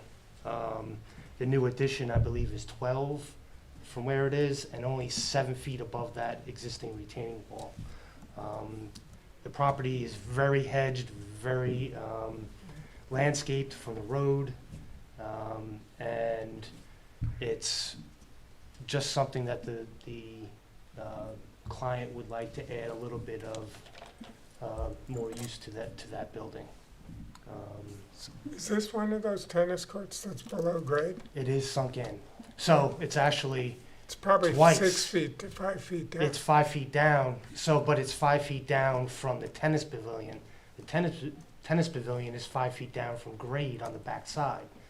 So it's really, the tennis court's like 10 feet down from the east grade, east side of the grade. So as you see, the second down picture, you only see the very top of the roof of the tennis pavilion. You don't see any of the walls. They have wisteria growing over it.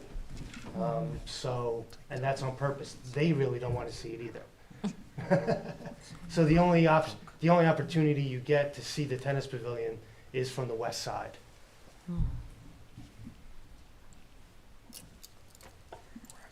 where we are 118 feet back from the side yard, where 35 would be on the west side, and we're 124 feet back from the east side. Clients also own the property to the east, so the only neighbor they have is to the west, Oh, they own lot 2? the lot to the east. Yep.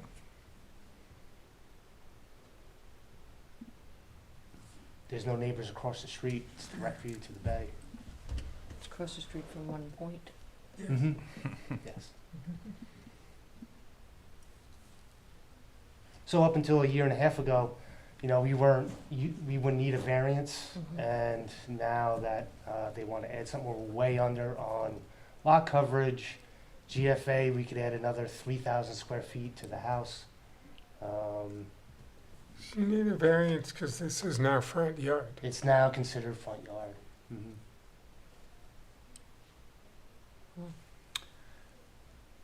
Carol, what I'm looking at is very helpful. It's just a satellite,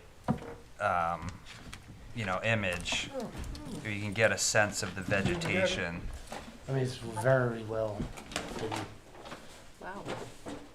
So there's the tennis pavilion in question. So when you think about. So as you can see, from the side elevation, you can really see how small these little additions are compared to the existing building.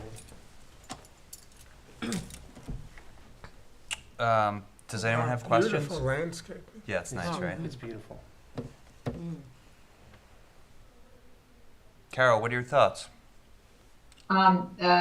Downside is in the front yard, but it has to be because it's on the water. I get that. Very minimal changes.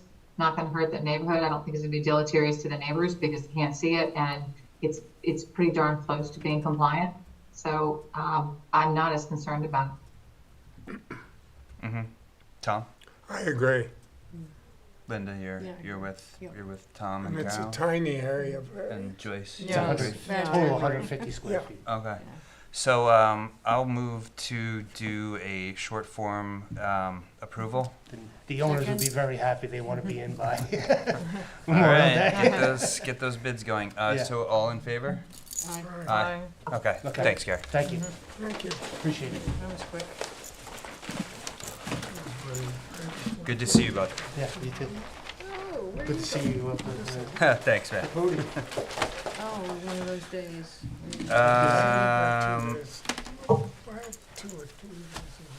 Alex, I did see the Lake Agawam annual report. Yes, so there were 2 items of correspondence that were required reporting for previously approved cases. Okay. So those were both distributed to the board. That's there for your reference. If there's any type of follow-up, something that you That's wanted to everything, ask right? Lisa about, we could follow up on those. But that was where the board approved something and they were required to submit an annual Follow-ups. Yeah, Okay. letting you know the status of plantings and things like that. Okay, so that's everyone's homework assignment is to read the 2 reports that were supplemental. They were, like Alex said, conditions of previous approvals. One's going to be a report from Jim Walker, who we heard from tonight, saying that This is dock approvals. No. The Squabble Properties was an application from several years ago. As a condition of their approval, they have to submit annual reports that reports on the health, right, of the wetlands. So, So do we plantings have are that? doing. we have it in our Dropbox now. Alex has it in there, And hard copies were distributed as well. and hard copies. So it's in this pile of stuff that I Yes. have? Yep. So take the time to read it this month. Okay. Both reports. One's on the Squabble, Is there Squabble and what's the other one? Lake Agawam. Take the time to read it this month, and then if you have any questions, we can. If they have questions, can we send them to you, Alex, in the interim, Absolutely. and then discuss? I can make the application available if that's something that you need, and we can also refer those to the board's wetlands consultant if you have Okay. any technical questions. Okay, super. Brian, do we have anything else to discuss? No, we're good. Before we adjourn, I was just going to ask the board to look at the draft 2025 calendar. I believe the only meeting we currently have scheduled is the next one on February 27th. Yeah. Because we have deadlines that come up about a month before those, it would be helpful if we knew the dates for March. All right, let's do that. Can we schedule them like the other boards, you know, throughout the year tentatively at least, because then we can arrange vacations and. Yeah, Yeah. absolutely. I believe we distributed suggested dates for the remainder of the year. Hopefully, we did that. Hard copy or in our inboxes on the email system? I believe it was done by hard copy, but let me see if I can pull it up here. I think it's online as well. So it's also in our email. I didn't get the hard copy that I picked up on Friday at 1 o'clock, so that's fine. Is it on the email, or can you email it to me? If you're able to go to the Dropbox, it looks like it was uploaded in the middle of November. So I think what we had staff do is just list the first Tuesday and fourth Thursday, which traditionally have been the board's meeting dates, and noted any cases where we would have back-to-back meetings during a month, which is something that the board typically has avoided, and cases where the meetings would conflict with federal holidays, which I think was just the case for the second November meeting would be on Thanksgiving. Okay, great. So then, I think everyone is good for next February, except for you, Tom. The February meeting, I have to take it online, Yes. because I'm in a meeting in New York. But I can, When is the February meeting, the 27th? 27th, Thursday the 27th. I can do like 6 to probably 7:30 Okay. on Zoom. Okay. Okay. That's better than nothing. That's 90 minutes, that should get a lot of it. Mm-hmm. All right, and then so we'll agree that everyone's gonna review the schedule proposal that Alex prepared, and we will try to memorialize at least 4 months in advance if we can. Well, we've got February. In the right? meantime, So are we're we able just- to set March at this meeting so we can plan the deadlines accordingly? Okay, that sounds good. The two dates that we had suggested were the second Tuesday falls on Tuesday, March 11th, and the Thursday falls on Thursday, March 27th. So February 27th. So February 27th, right? Mhm. Yep. Okay. That's the next So scheduled then date. it's March 11th or March 27th. Yes. Both, Both. ideally. And the 11th is only 12 days I after the previous meeting. Right. I can't do the 11th. I'm I can't, out of the country. 27th, I'm gonna be in Greece. So 6 p.m. here is like Pretty 1 late a.m. there. You can party all night and then come do our meeting. Yeah, but dude, I'm there for rock climbing. So Okay. is that a yes or a no to March 27th? I can't do the 27th, but I can totally do the 11th. Thanks. I could do the 11th by Zoom. I'm in the Bahamas. Yeah, I don't know yet.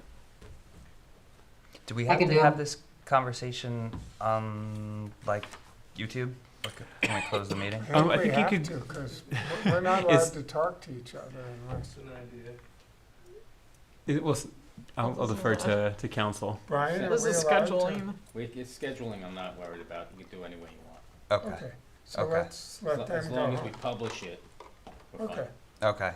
so should we let them go home? Sure, Yes, I think yes. so. All right, so I'm gonna move to close tonight's hearing. Second. Aye. Second. All in Aye. favor? Aye, aye, aye. Aye. Okay. Yay. Are we Thank able you. to keep Carol on for? Do you want to discuss the do calendar? April while you got us? Carol, I'm gonna